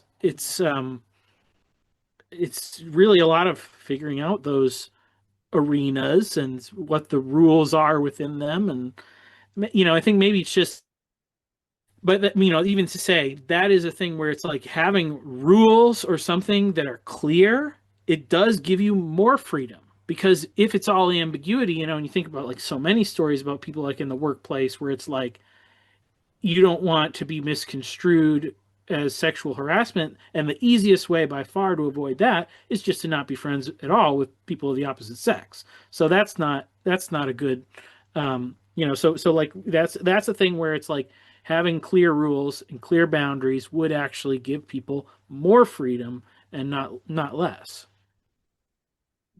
No, I completely agree. There's something about a shared work that goes a long way. Like, because if you're talking to someone of the opposite sex and say you're both just Red Aquinas or Hume or whatever, there's a shared work that you're working with one another. So then there's a third thing that then mediates the relationship that keeps it from being too direct, that can get into the weird dynamics or whatever, right? So the kind of shared work can be a big thing. I completely agree with that. This is also very interesting because there is a certain suggestion of how can men and female form community, libertas, form communities, freedom in, right? And the sex, that stuff is always lurking, right? And if you say, well, it can only be done in marriages and only males and females can relate within marriage, that seems to be a major problem at the heart of the formation of larger communities or churches, right? So this question becomes, what is it? I guess I'm also just thinking about, is a society successful to the degree, in addition to, say, having kids and stuff? Is this because we were talking about telos earlier? Is society successful to the degree that it is able to successfully facilitate relationships between the opposite sex that are not sexual? Is that part of what makes a successful society? Because that seems to be a really gigantuous question. I mean, it obviously then we're saying something about friendship being tied to society, and for Aristotle, yeah, the whole point of basically the polis, the giant political project, is to make friendship, which is non-sexual friendship, which is then tied to health and beauty and flow and spirit. It is 100% tied. Friendship is where you find freedom in with other people. Like, friendship is freedom in, not freedom from or to, which is individual. Friendship is freedom in, and you come to have joy in the difference of the other, not fear of the difference of the other. The difference of the other is something that you enjoy and want to participate in, right? And is there something about successful social spaces being able to create friendships between males and females without denying their differences? Because you could say the temptation today is to deny difference between male and female, or to underplay it to deal with this problem. But that's actually isomorphic, but opposite in that way. It has a similar structure. But please, Satori. Well, I think there's another thing too about that, like, a marriage is its own thing, and so then me and my wife and I are a one flesh, and but like we are a unit, and then it's like, and in a social sense, like, because here's the thing, um, I will talk deep and go, all the way with nerdy stuff with the people that like the things that I like. I do not like small talk and chit chat. I'm not good at that. I'm not a social butterfly. My wife is amazing at those things. Right. And so if we are together and she's just being more talkative, and every once in a while it's, isn't that right, or what was that thing, and then I can say, whatever, whenever I'm needed, but it's Right.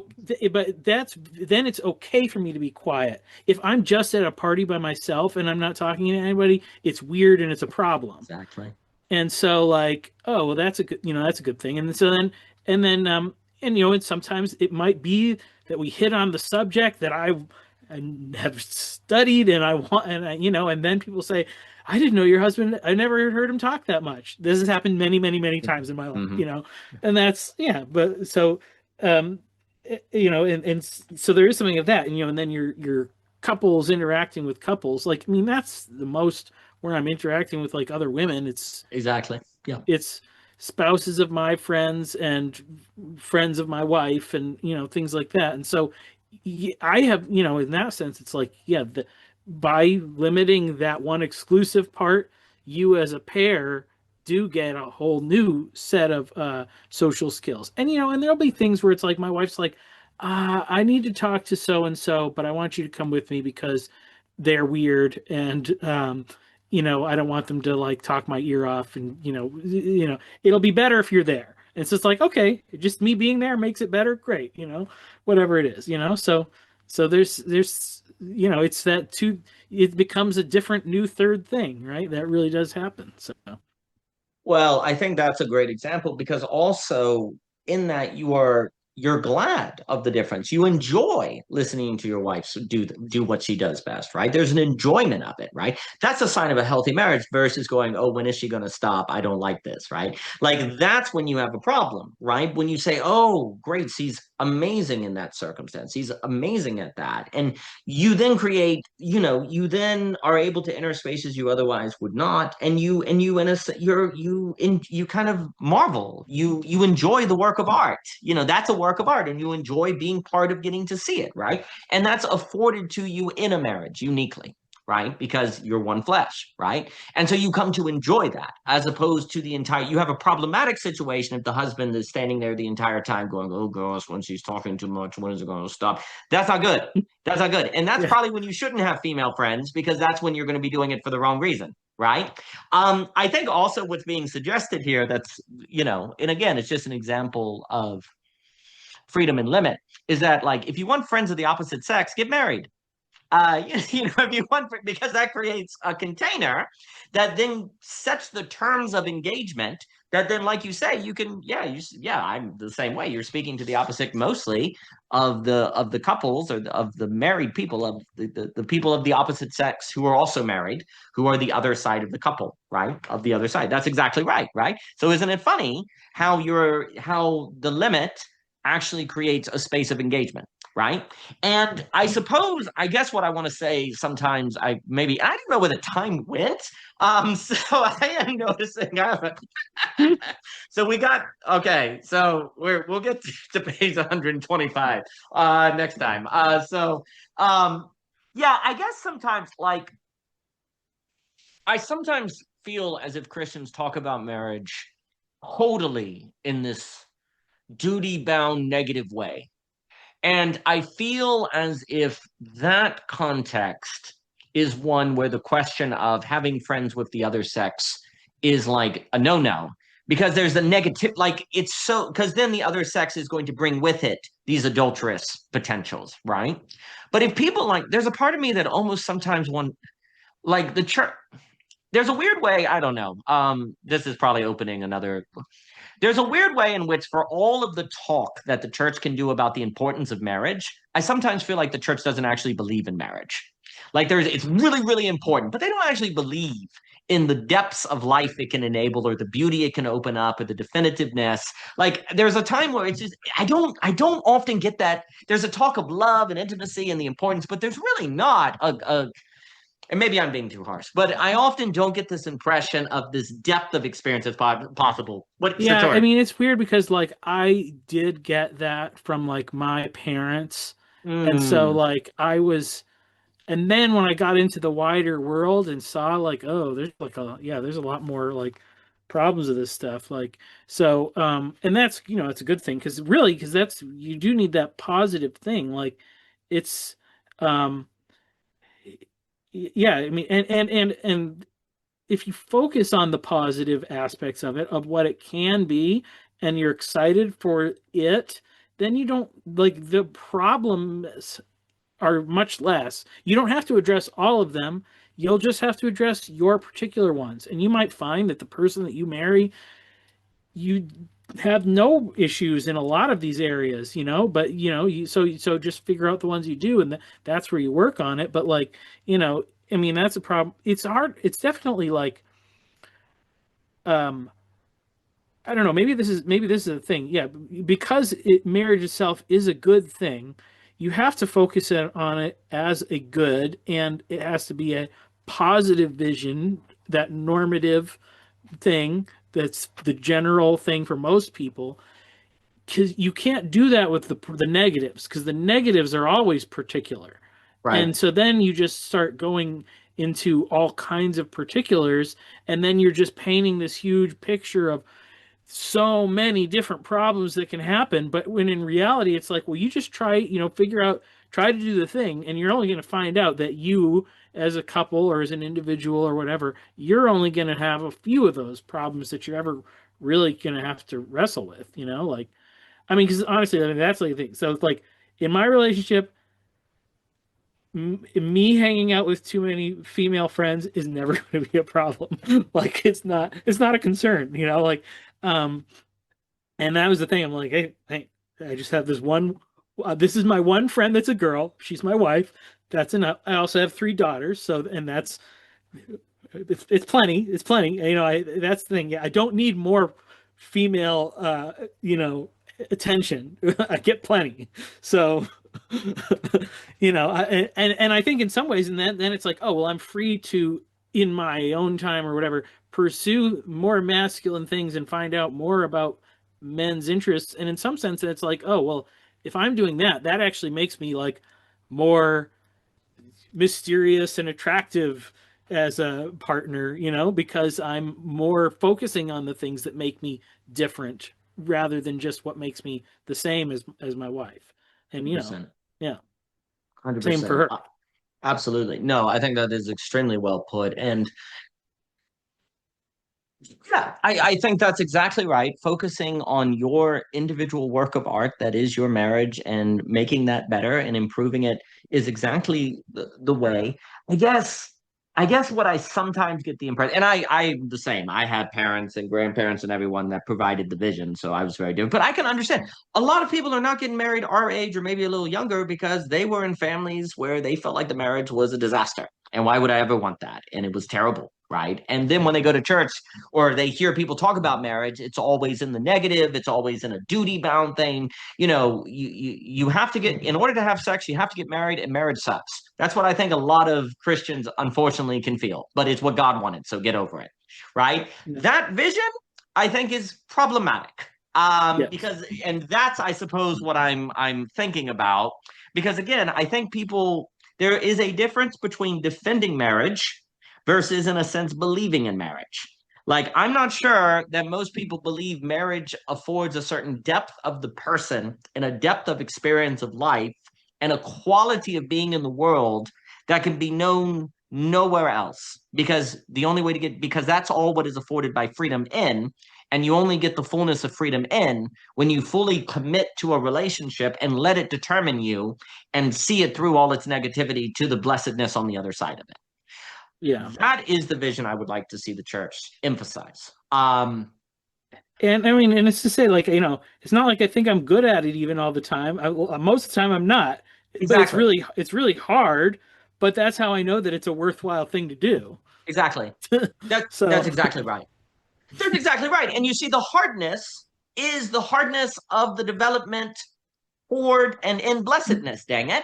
It's not hard because it's hard in a kind of ethical duty sense that you must do it. It is that, but that's only level one. That's why you need a conception of beauty that entails the true and the good, but is not reducible to it, which of course is another topic. But yeah, I it's funny. It's like, you know what? It's like I think I just think about this story so much. Samson, his wife told him what she wanted. She just wanted him to tell her his secrets, and he was like, "Fine, I'll just do it." He knew it was coming. Those guys had showed up twice before. He knew it was coming, and like that's and it's like that's the easy. Sometimes that's the easiest thing. Dying is no, easier, but yeah, yeah, but that's how you know it's worth doing. I think there are many people in basically life who, in a sense, have accepted, oh, this sucks, it's mediocre and meaningless. But in a way, it's easier to keep in the meaninglessness than to go through doing the work to the blessedness, right? There's a way in which, for all of the complaining people may do about nihilism or how hard it is, no, they'd rather do it because it's comforting. It's what they're used to, right? And I think that, yeah, and I suppose again, if I try to, in a sense, steelman a bit of what the polyamory is getting at, I do think there are many people, unfortunately, who use marriage as basically an excuse to be dicks, not nice, vice, mean. Like, we're married, so I can treat you like crap because you are dedicated to me. Like, you can't go anywhere, right? Like, I do think, unfortunately, marriage can be used as a container for rationalizing extremely bad behavior. And it actually removes the incentive to develop virtue. Like, Christians will talk about marriage incentivizing virtue, but actually, in experience, what it can be is marriage, like the person you treat worse is your spouse. You treat strangers better than you do your spouse. That happens a lot. And I think a lot of, say, the polyamorous being like, you need to like break up this exclusive container can be tied to an idea that this exclusive container simply becomes a space to justify extremely bad behavior, right? But the problem is you're breaking up the container. You're breaking the problem can be you break up the container, but don't face that negativity needed for the blessedness, right? So yeah, not all negativity is equal. You being just an a-hole because you can get away with it because you know your husband's not going to leave you or your wife's not going to leave you. That's not the same as the negativity that naturally comes up in a relationship when life throws its slings and arrows at you and you have to face them. Those are not the same thing. So there is a form of negativity to be faced, but it must be the negativity that comes it must be the negativity that the saint faces, not the negativity that the demon creates. And I think it is really important for people to be able, in the same way that there is a difference between pride and magnanimity and all the other things we described. There's a difference between the negative, because people say marriage is hard. Okay, but there's a difference between the hard that is a result of you just giving into your vices and being difficult because that's easier. And then there's the hard that is the marriage doing the work of blessedness. And being able to tell the difference between these is really important. A lot of life is getting to be a good wine taster. And I think a lot of philosophy is about being a good wine taster. I don't really drink wine, but it's not that there's anything wrong with it, of course. But is it's just expensive. It's just but coffee now, like the Folgers is $25 a container. It's crazy. But hopefully that will change. Anyway, is to be able to tell these really fine differences between things that seem the same. The marriage that is hard because people are indulging their vices because they know they can get away with it because the person's not going to lead them, as opposed to the marriage that is hard because it's hard in the way that the work of blessedness is, right? Being able to tell the difference between those two things is really important. And the church being able to teach the difference between those things is important. And the education to give us the discernment to discern the difference between those qualities is really, really important. And if we don't have that discernment, then yeah, the people who come along and say marriage is just oppressive, you ought to get rid of it. And in fact, you use it just to be a viceful person, the polyamorous coming along and say that, they're gonna have a point. But that point should not be in my opinion, should not be the deconstruction of the one of one of marriage, while keeping in mind everything we said about norms and context and so on and so forth. What it should be is a call to make sure that the hardness of marriage is toward blessedness. It should be a call to gaining the ability to tell the difference between those things and discerning them. It should go in that direction as opposed to the direction of abandonment, which I think can be, and I froze for a long time, didn't I? So Yeah. I thought I'm losing internet. But what I was saying is that the critique of the polyamorous being like marriage can be used to oppress. That should not be used to go in the direction of, therefore, in my opinion, tearing down the one of oneness. What it should go is motivate us to learn the difference between, like the wine taster, the quality of hard that is a result of just giving into our vices because we can, because they're trapped with us and we can get away with it, versus the quality of hard that is the hard that creates blessedness, that creates beauty, that creates development. We need to be able to tell that difference. But this is where things like philosophy, theology, in my opinion, all become incredibly practical, because the ability to tell that difference is not self-evident. It does require training. It does require thinking about it and working through it. Yeah, the self-flagellation, like walking up all Yes, those rituals. It's like that's, I mean, and honestly, it's like if you think that this is what if you think this is what's pleasing to God, uh, well, no, that does not fit within the metaphor of like Christ and his bride, right. really, So, and so realizing the primacy of those metaphors should give you a much better indication of what those, what the point of suffering is. It's not just for the sake of suffering. Yeah. Exactly. And, for me, a way I think about it sometimes, as the old idea goes that one is saved by faith, not by works. There's an idea is that if faith is, and you talk about faith, and I always connect faith with courage, because I think courage and faith go together. There is no amount of works you can do that make up for a lack of courage. You can go up that staircase all day long on your knees, but if you're not facing fears, if you're not developing courage, you will never be saved. You must develop courage. Now, works done in courage and of courage, well, of course, but rituals can never make up for a lack of courage. And I think marriage takes courage. I think it takes courage also to just find out the truth of yourself. You're not as patient as you thought. That can be scary because I was really convinced that I was patient and I'm not. What else do I think about myself that is wrong? Well, come and see. And if we do that work, we can come through to the other side of blessedness. Mr. Sartori, I don't know where the time went. I will resume your books, and this was a complete blast. Thank you, sir. I've Yeah. really enjoyed Thank speaking you. with you. I'm glad. I really appreciate what we got into. I have a lot of notes, and it's helped me think through a lot. So, thank you, sir. Your book is succeeding grandly in its goal of being a space for discussing and wrestling with the most important topics. So, well done, sir. We will continue the Thank journey. you. Thank you.